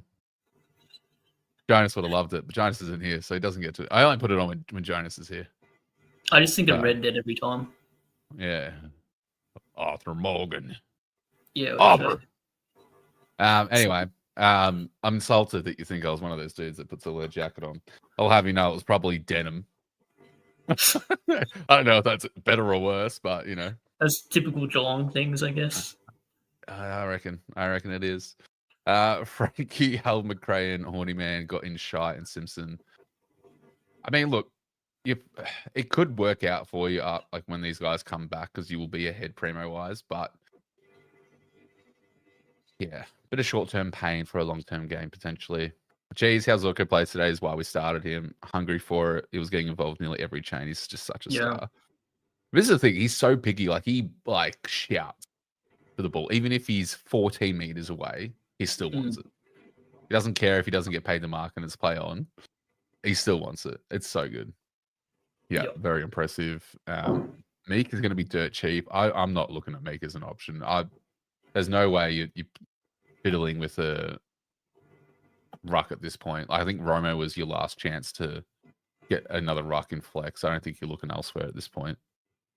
If Meek can turn it around though, and he gets like 380, I'd highly consider it. You reckon? Mm-hmm.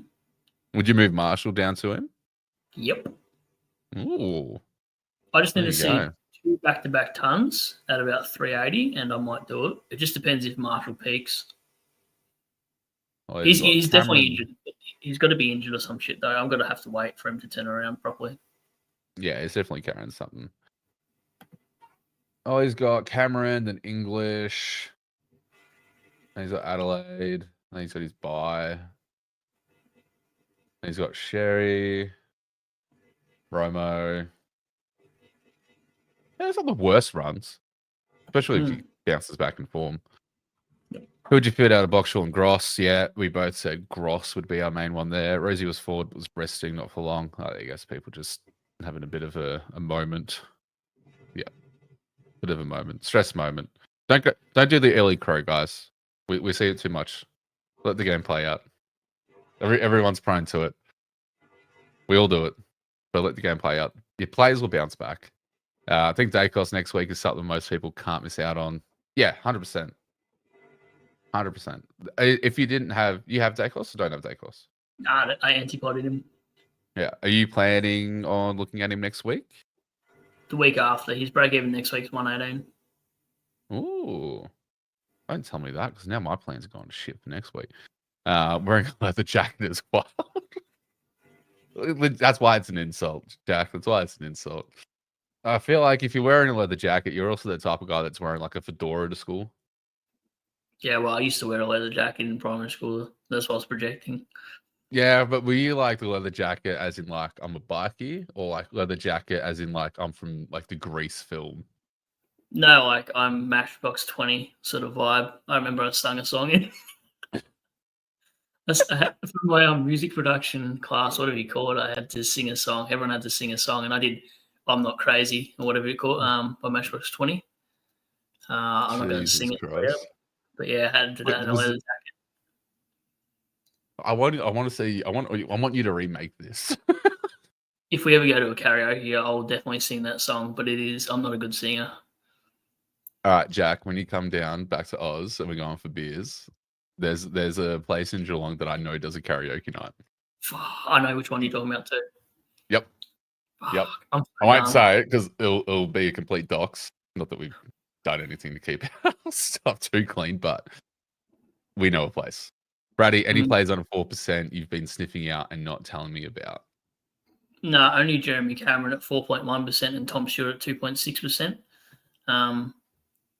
That's about it. I'll let you know if I think of any others. Yep. Very good. Potential targets to look at.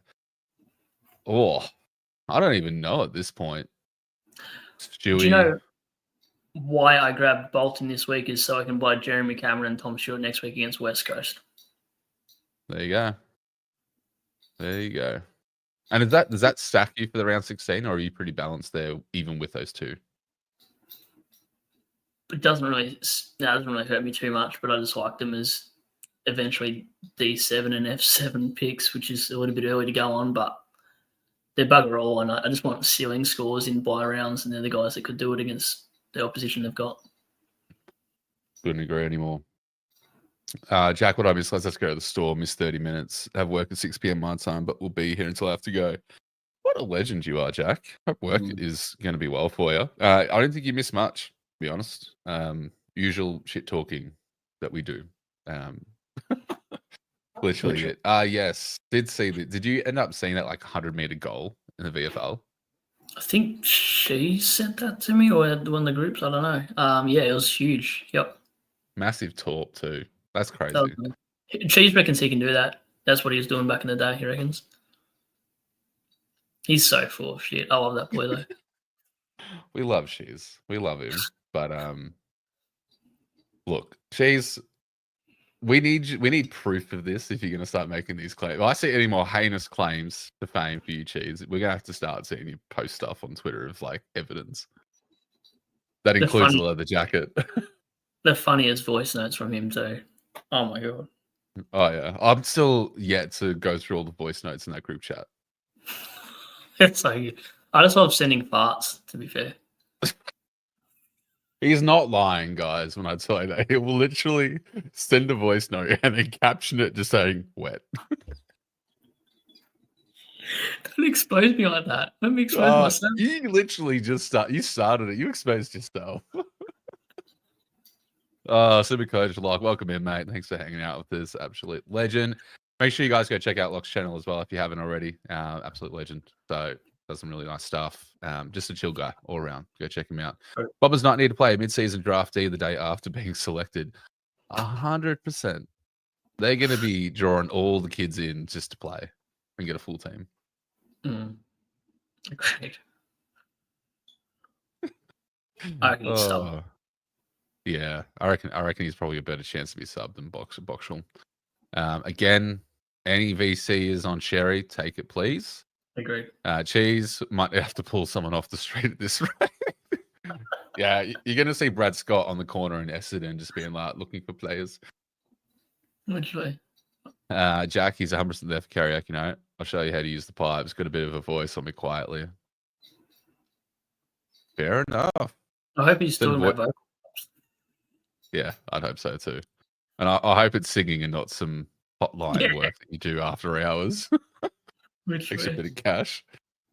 Could you do Max Holmes over Stewart, Brad? Still have money, or are you looking more of a pottish side for Stewart?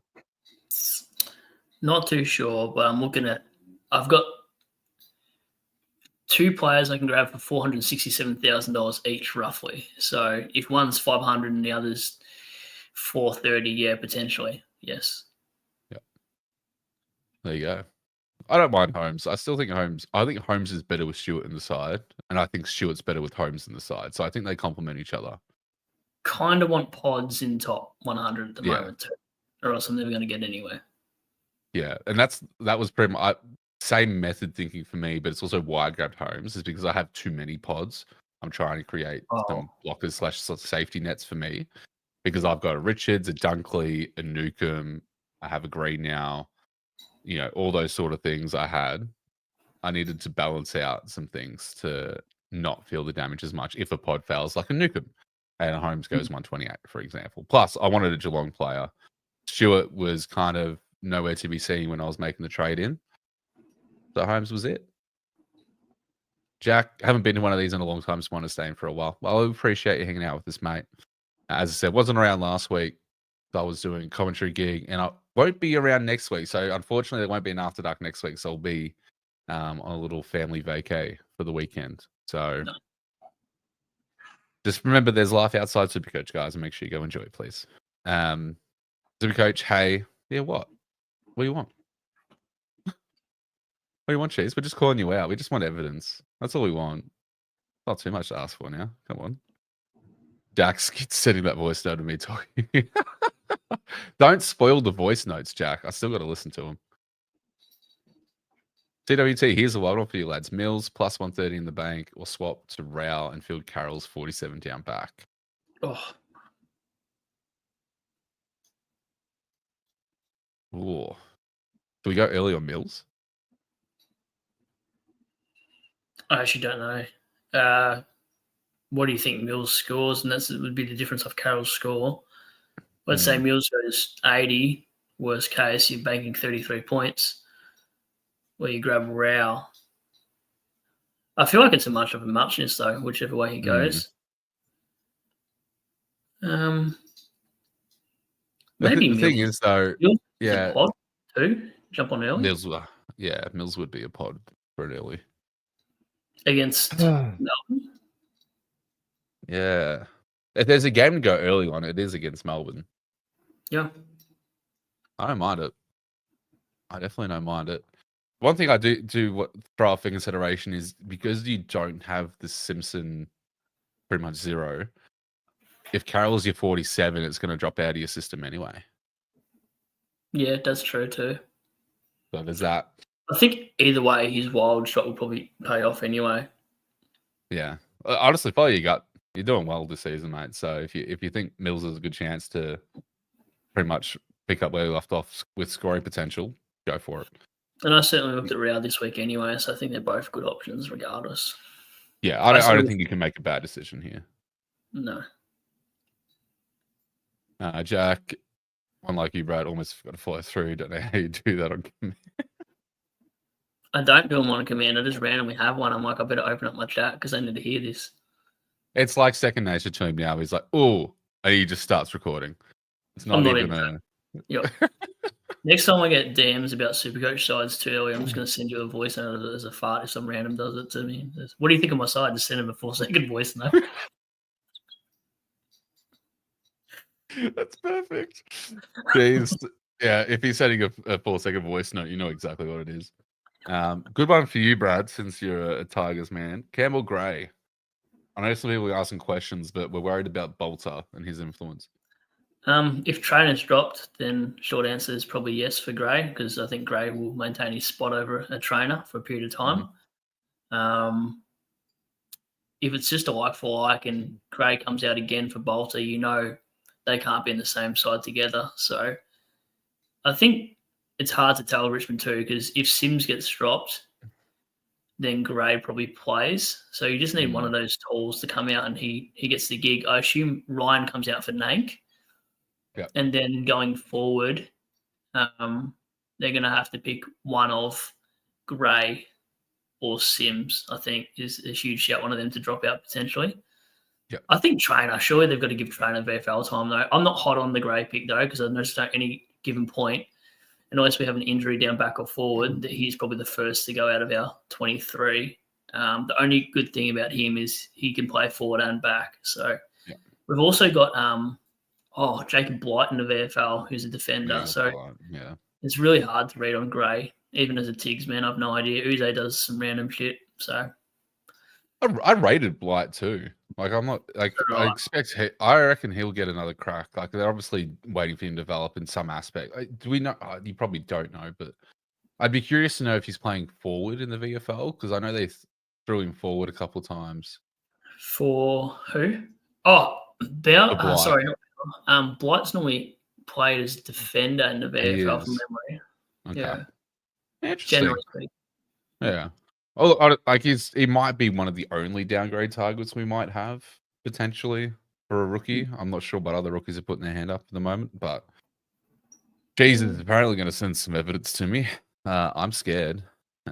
He's talking about. Have you got Zoom, rookie coach? It's cold weather tonight. Enhance. How about the Shera turnaround? Great run post by 2. Oh yeah.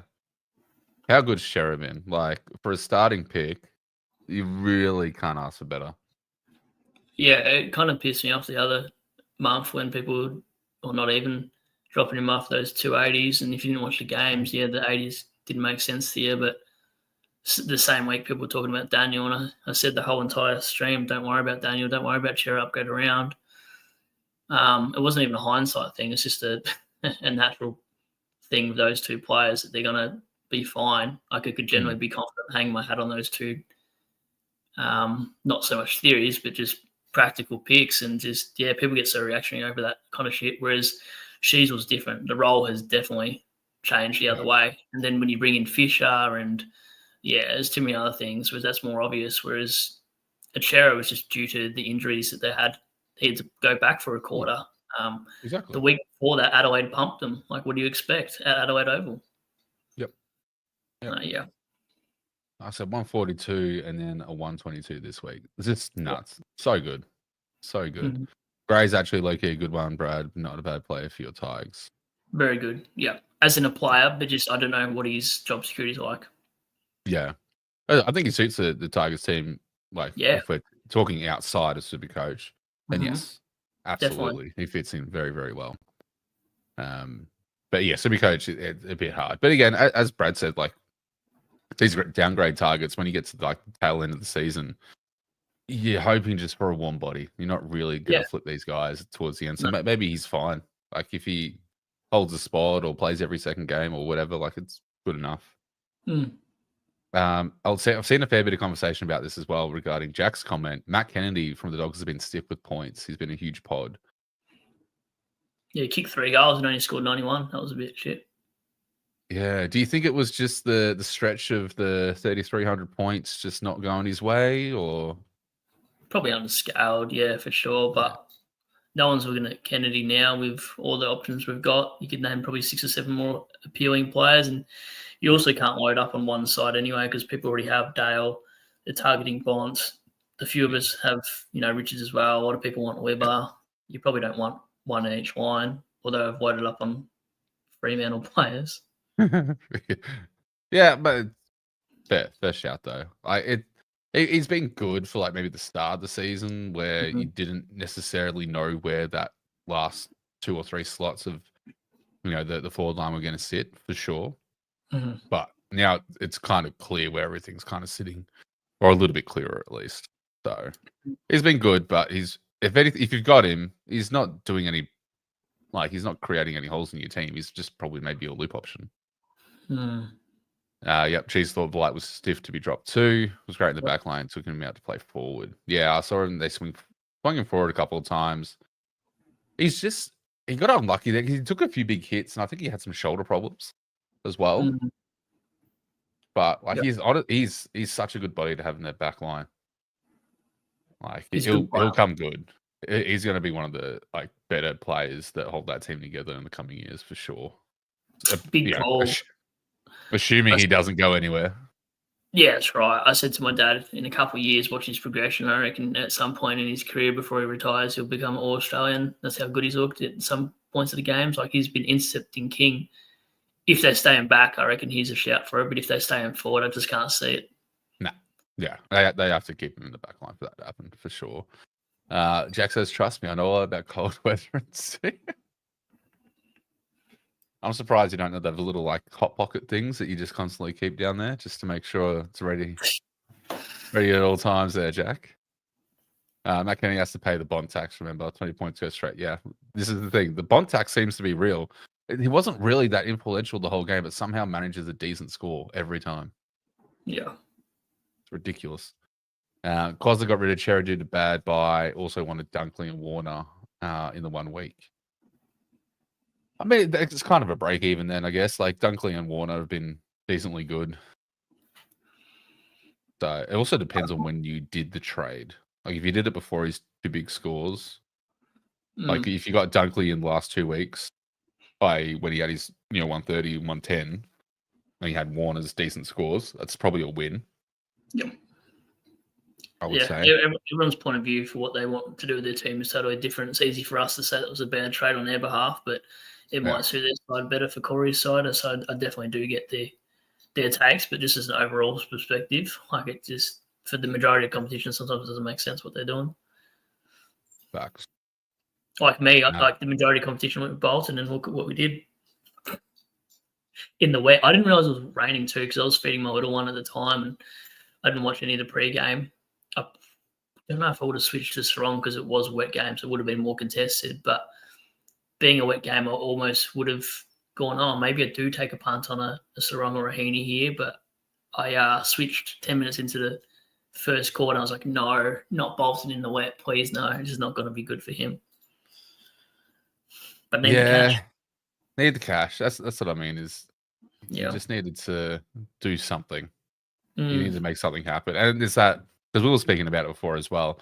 Like, some of your best plays don't have an instant feedback loop. Yes. Like you might make a trade this week, and maybe it might not go your way this week, and you kind of know. Like I knew trading in homes last week was going to get me like a 70 to 80 score. I just knew it. And that's where I managed my expectation, knowing that the following week and the weeks after, I was going to probably get some spike scores because of the home games, the fixture.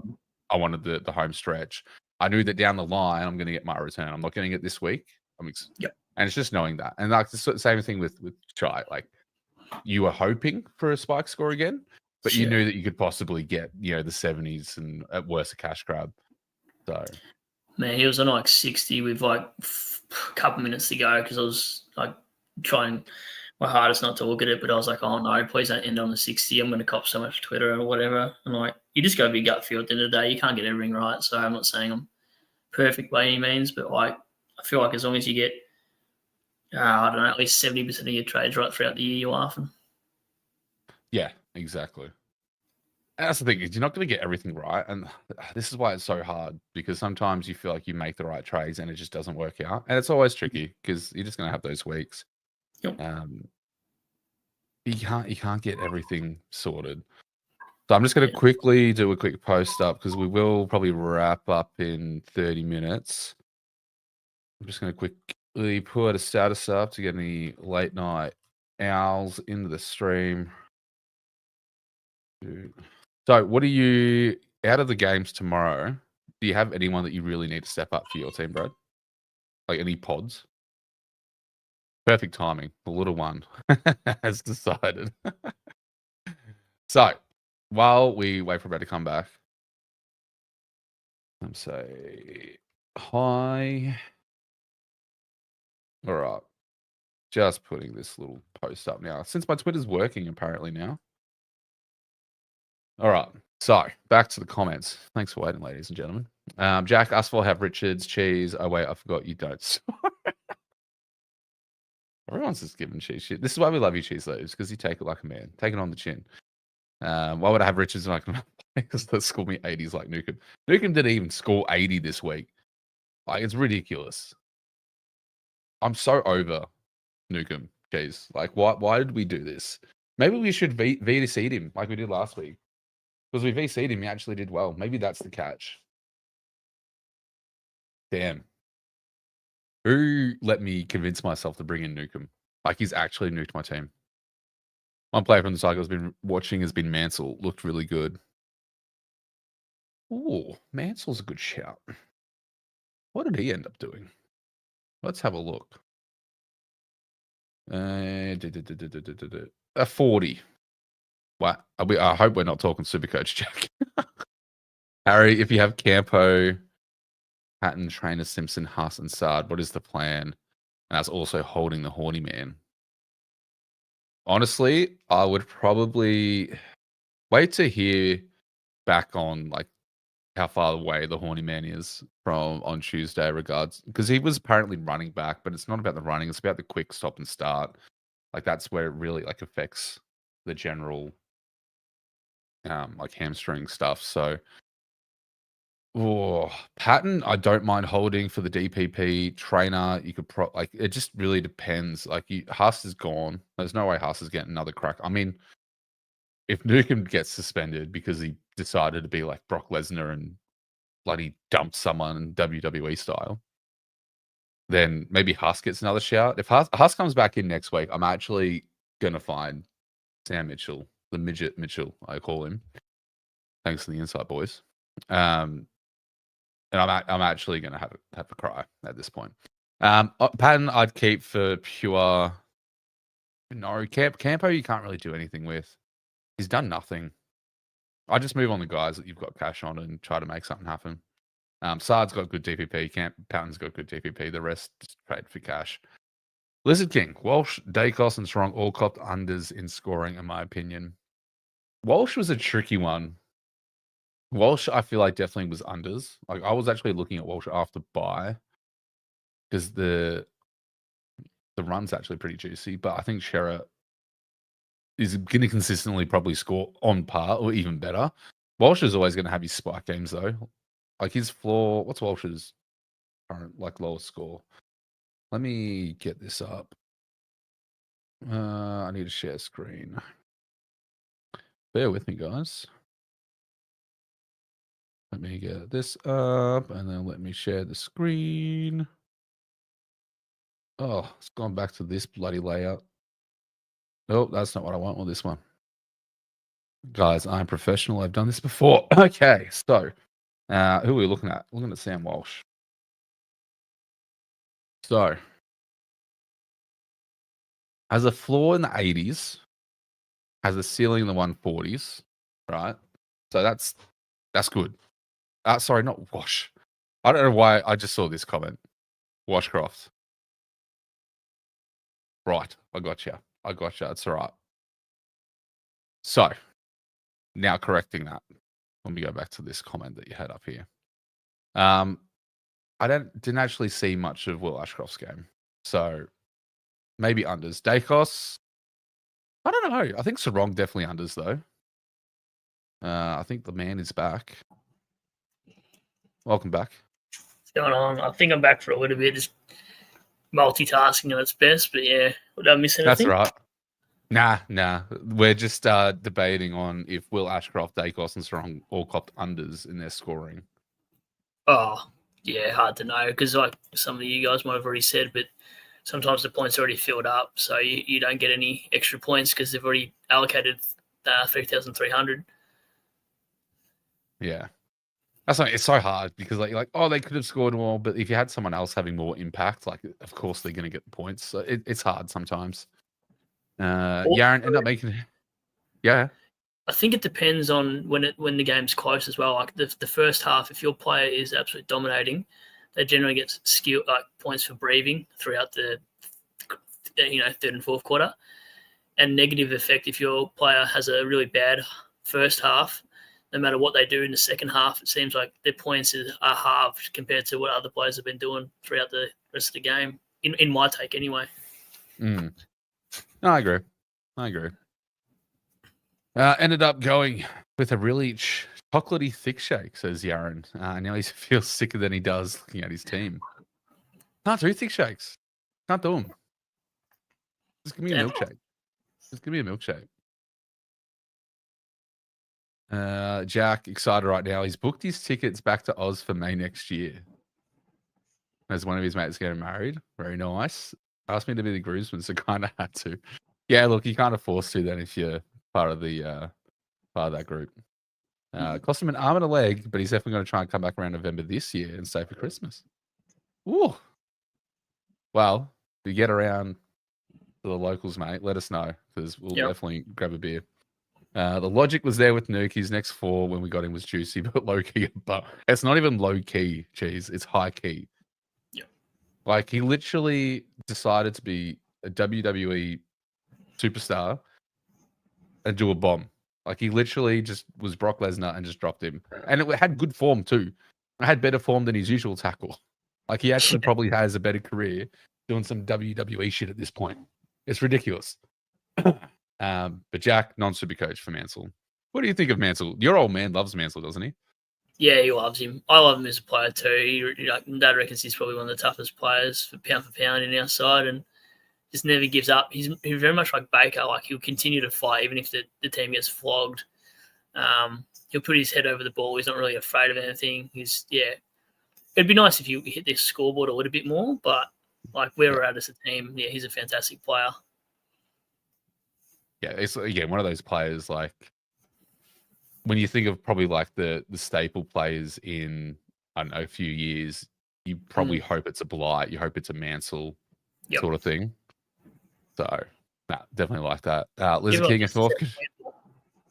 Sorry, that. Seth Campbell. Yeah. Oh, yeah. Seth Campbell's going to be like a main centerpiece of that. Has he been getting midfield minutes, or is he more of that half forward?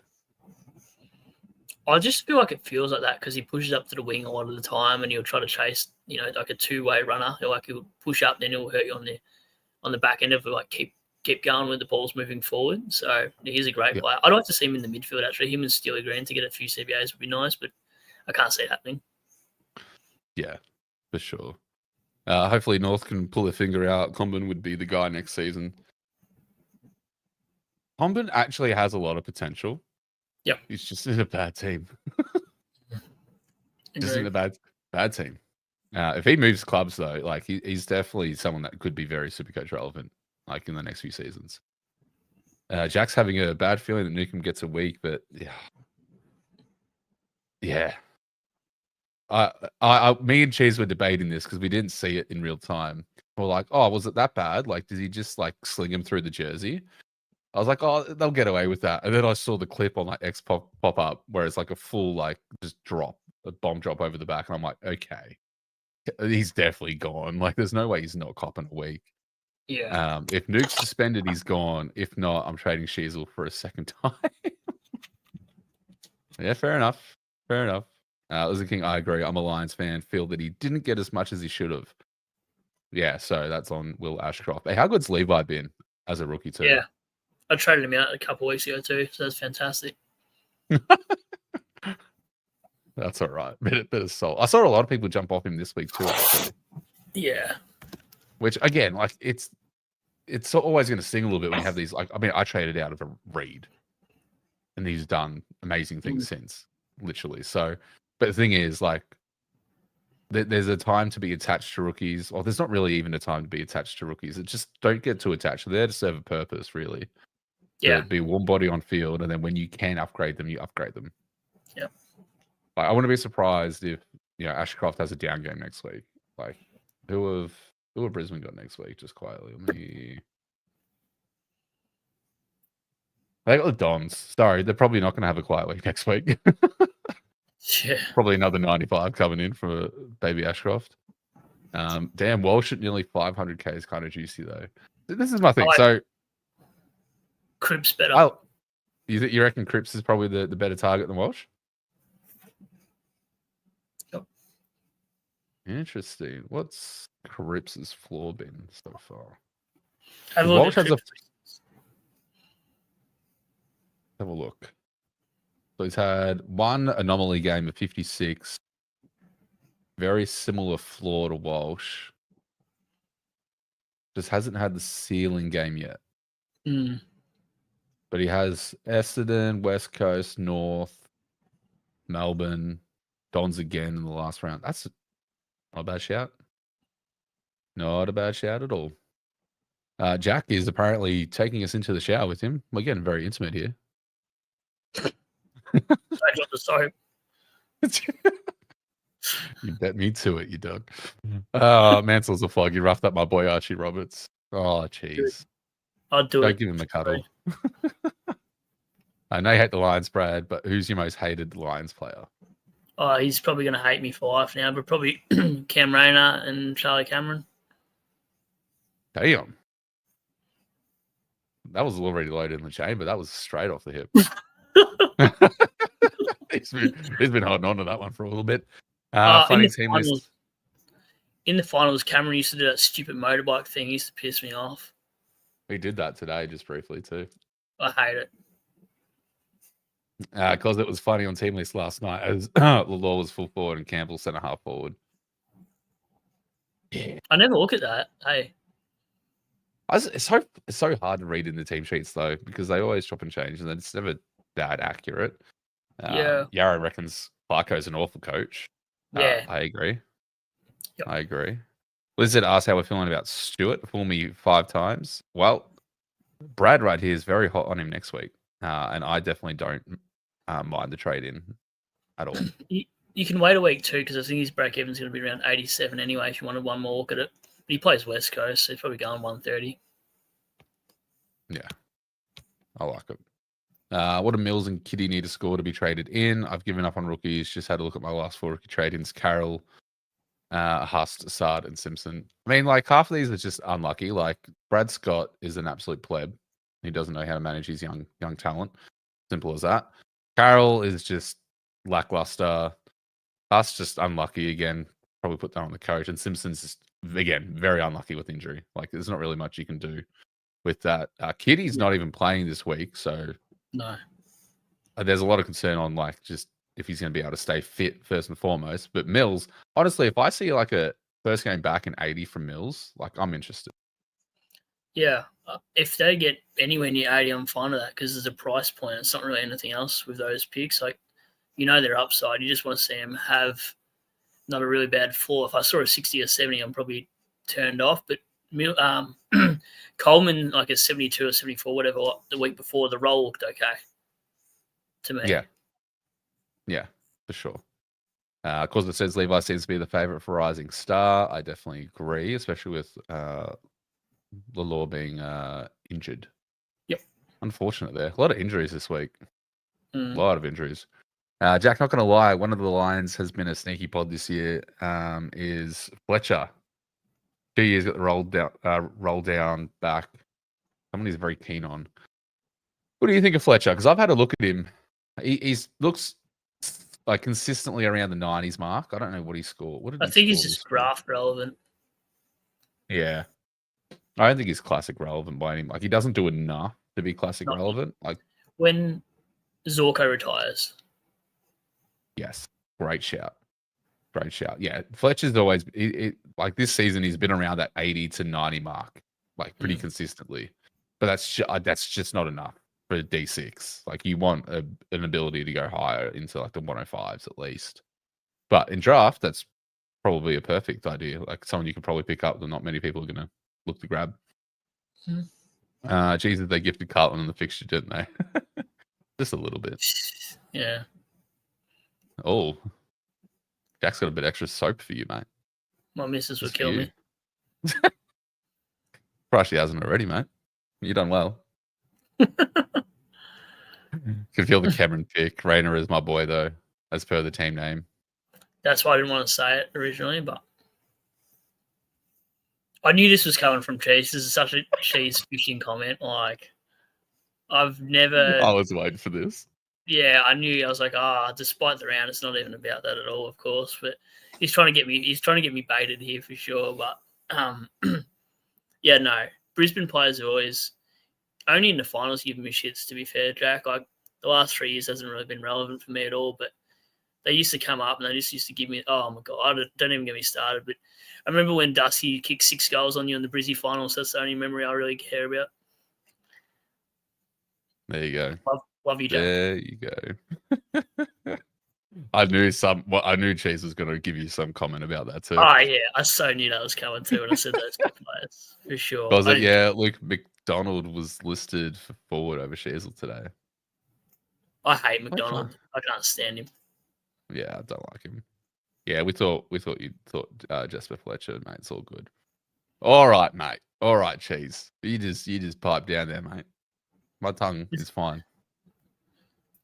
Oh right, I thought Kai was in the chat or something. I was so confused. I was No. like, have I been blocked because I can't see him? No. So if you missed it, there was a really good back and forth between Kai and Cheese about the Dons rookies. Do I need to grab popcorn for this? I would actually. It's a good read. Okay.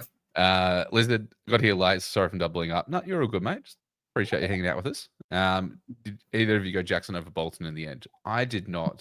And no. So we did not get that beautiful spike score. And I think we have very similar reasons too. Is I think at this stage we're both looking like longer term turnouts for our trades. And Jackson's just a little bit questionable with the threat of Darcy coming back in potentially every week, depending on if he's fit or not. Jack Dogger was always going to go massive this week. It was bound to happen. So, and Causey again following a very similar suit here, going Sinclair over Jackson in the long run. So it just really depends. Like a massive sugar hit for anyone that bought a Jackson. But again, it would just be interesting to see what happens long term with Darcy being a threat. Yeah. We will probably look to wrap it up very shortly, guys. So if you have any final questions or curiosities or things to lead into the end of After Dark, quickly pop it in. Jack says he has to go. Got to get ready for work. If you're here in 15 minutes, quickly say catch you later. If not, great to be here again, legends. Thanks, mate, Jack. thank you yourself for hanging out. Again, absolute staple in both mine and Brad's community, an absolute legend. So looking forward to when you get back into the land down under, mate. We'll grab a beer and catch up, and it'll be a good time. Go sing some karaoke. Sounds good. And Cheese as well, saying have a good night, boys. So look, I think we'll leave it there, mate. I know you have daddy duties to attend to as well. So yeah, yep. There's two parts to that, but yeah, seriously. Wow. Does it also include the sop being dropped? Maybe not for me, but yeah. Whoa. That's Sheez's job. Last question we'll get into. Jax, she's a worry, or is it just a dip in his scoring? I think we can all confidently say that Sheez is a worry just because the role has changed. So yeah, I think it's definitely a worry for me as well. I'll probably sleep with the night light on thinking about it. Yeah, I'm gonna have nightmares of Sheezel staying in that forward role. But Brady boy, Mr. 1K subs, where can the amazing people find you? They already know now. No, I'm joking. It's already gone to his head. Yeah, I'm totally joking. If they haven't already found me, it's just Supercoach Pro, and my X or Twitter, whatever you want to call it, is Supercoach Pro 91. But yeah, man, thanks for having me again, and we'll jump on in 2 weeks' time. Funnily enough, I've got a holiday planned with the family as well next week, so look up. Go. Yeah. There we go. No, well, thank you again for joining. Great staple in the After Dark series that has been quite eventful. But again, as Brad said, and as I mentioned earlier in the stream, there will be no After Dark next round, unfortunately, as myself and apparently Brad are away. So make sure you guys, Blizzard perfectly sums this up. We have our own bye weeks as well. We got stuck with the round 12 bye as well. So round 12 is just going to be a little bit more boring, unfortunately. So thank you all for joining. If you are still here, make sure you leave a like on the stream. Make sure you subscribe down below to myself, and make sure you give Supercoach Pro a subscribe as well. Yeah. Thanks for joining us, guys. Good luck for tomorrow. May the Supercoach gods bless us with spike scores and no more injuries. And we'll see you on the next one. Cheers. Peace.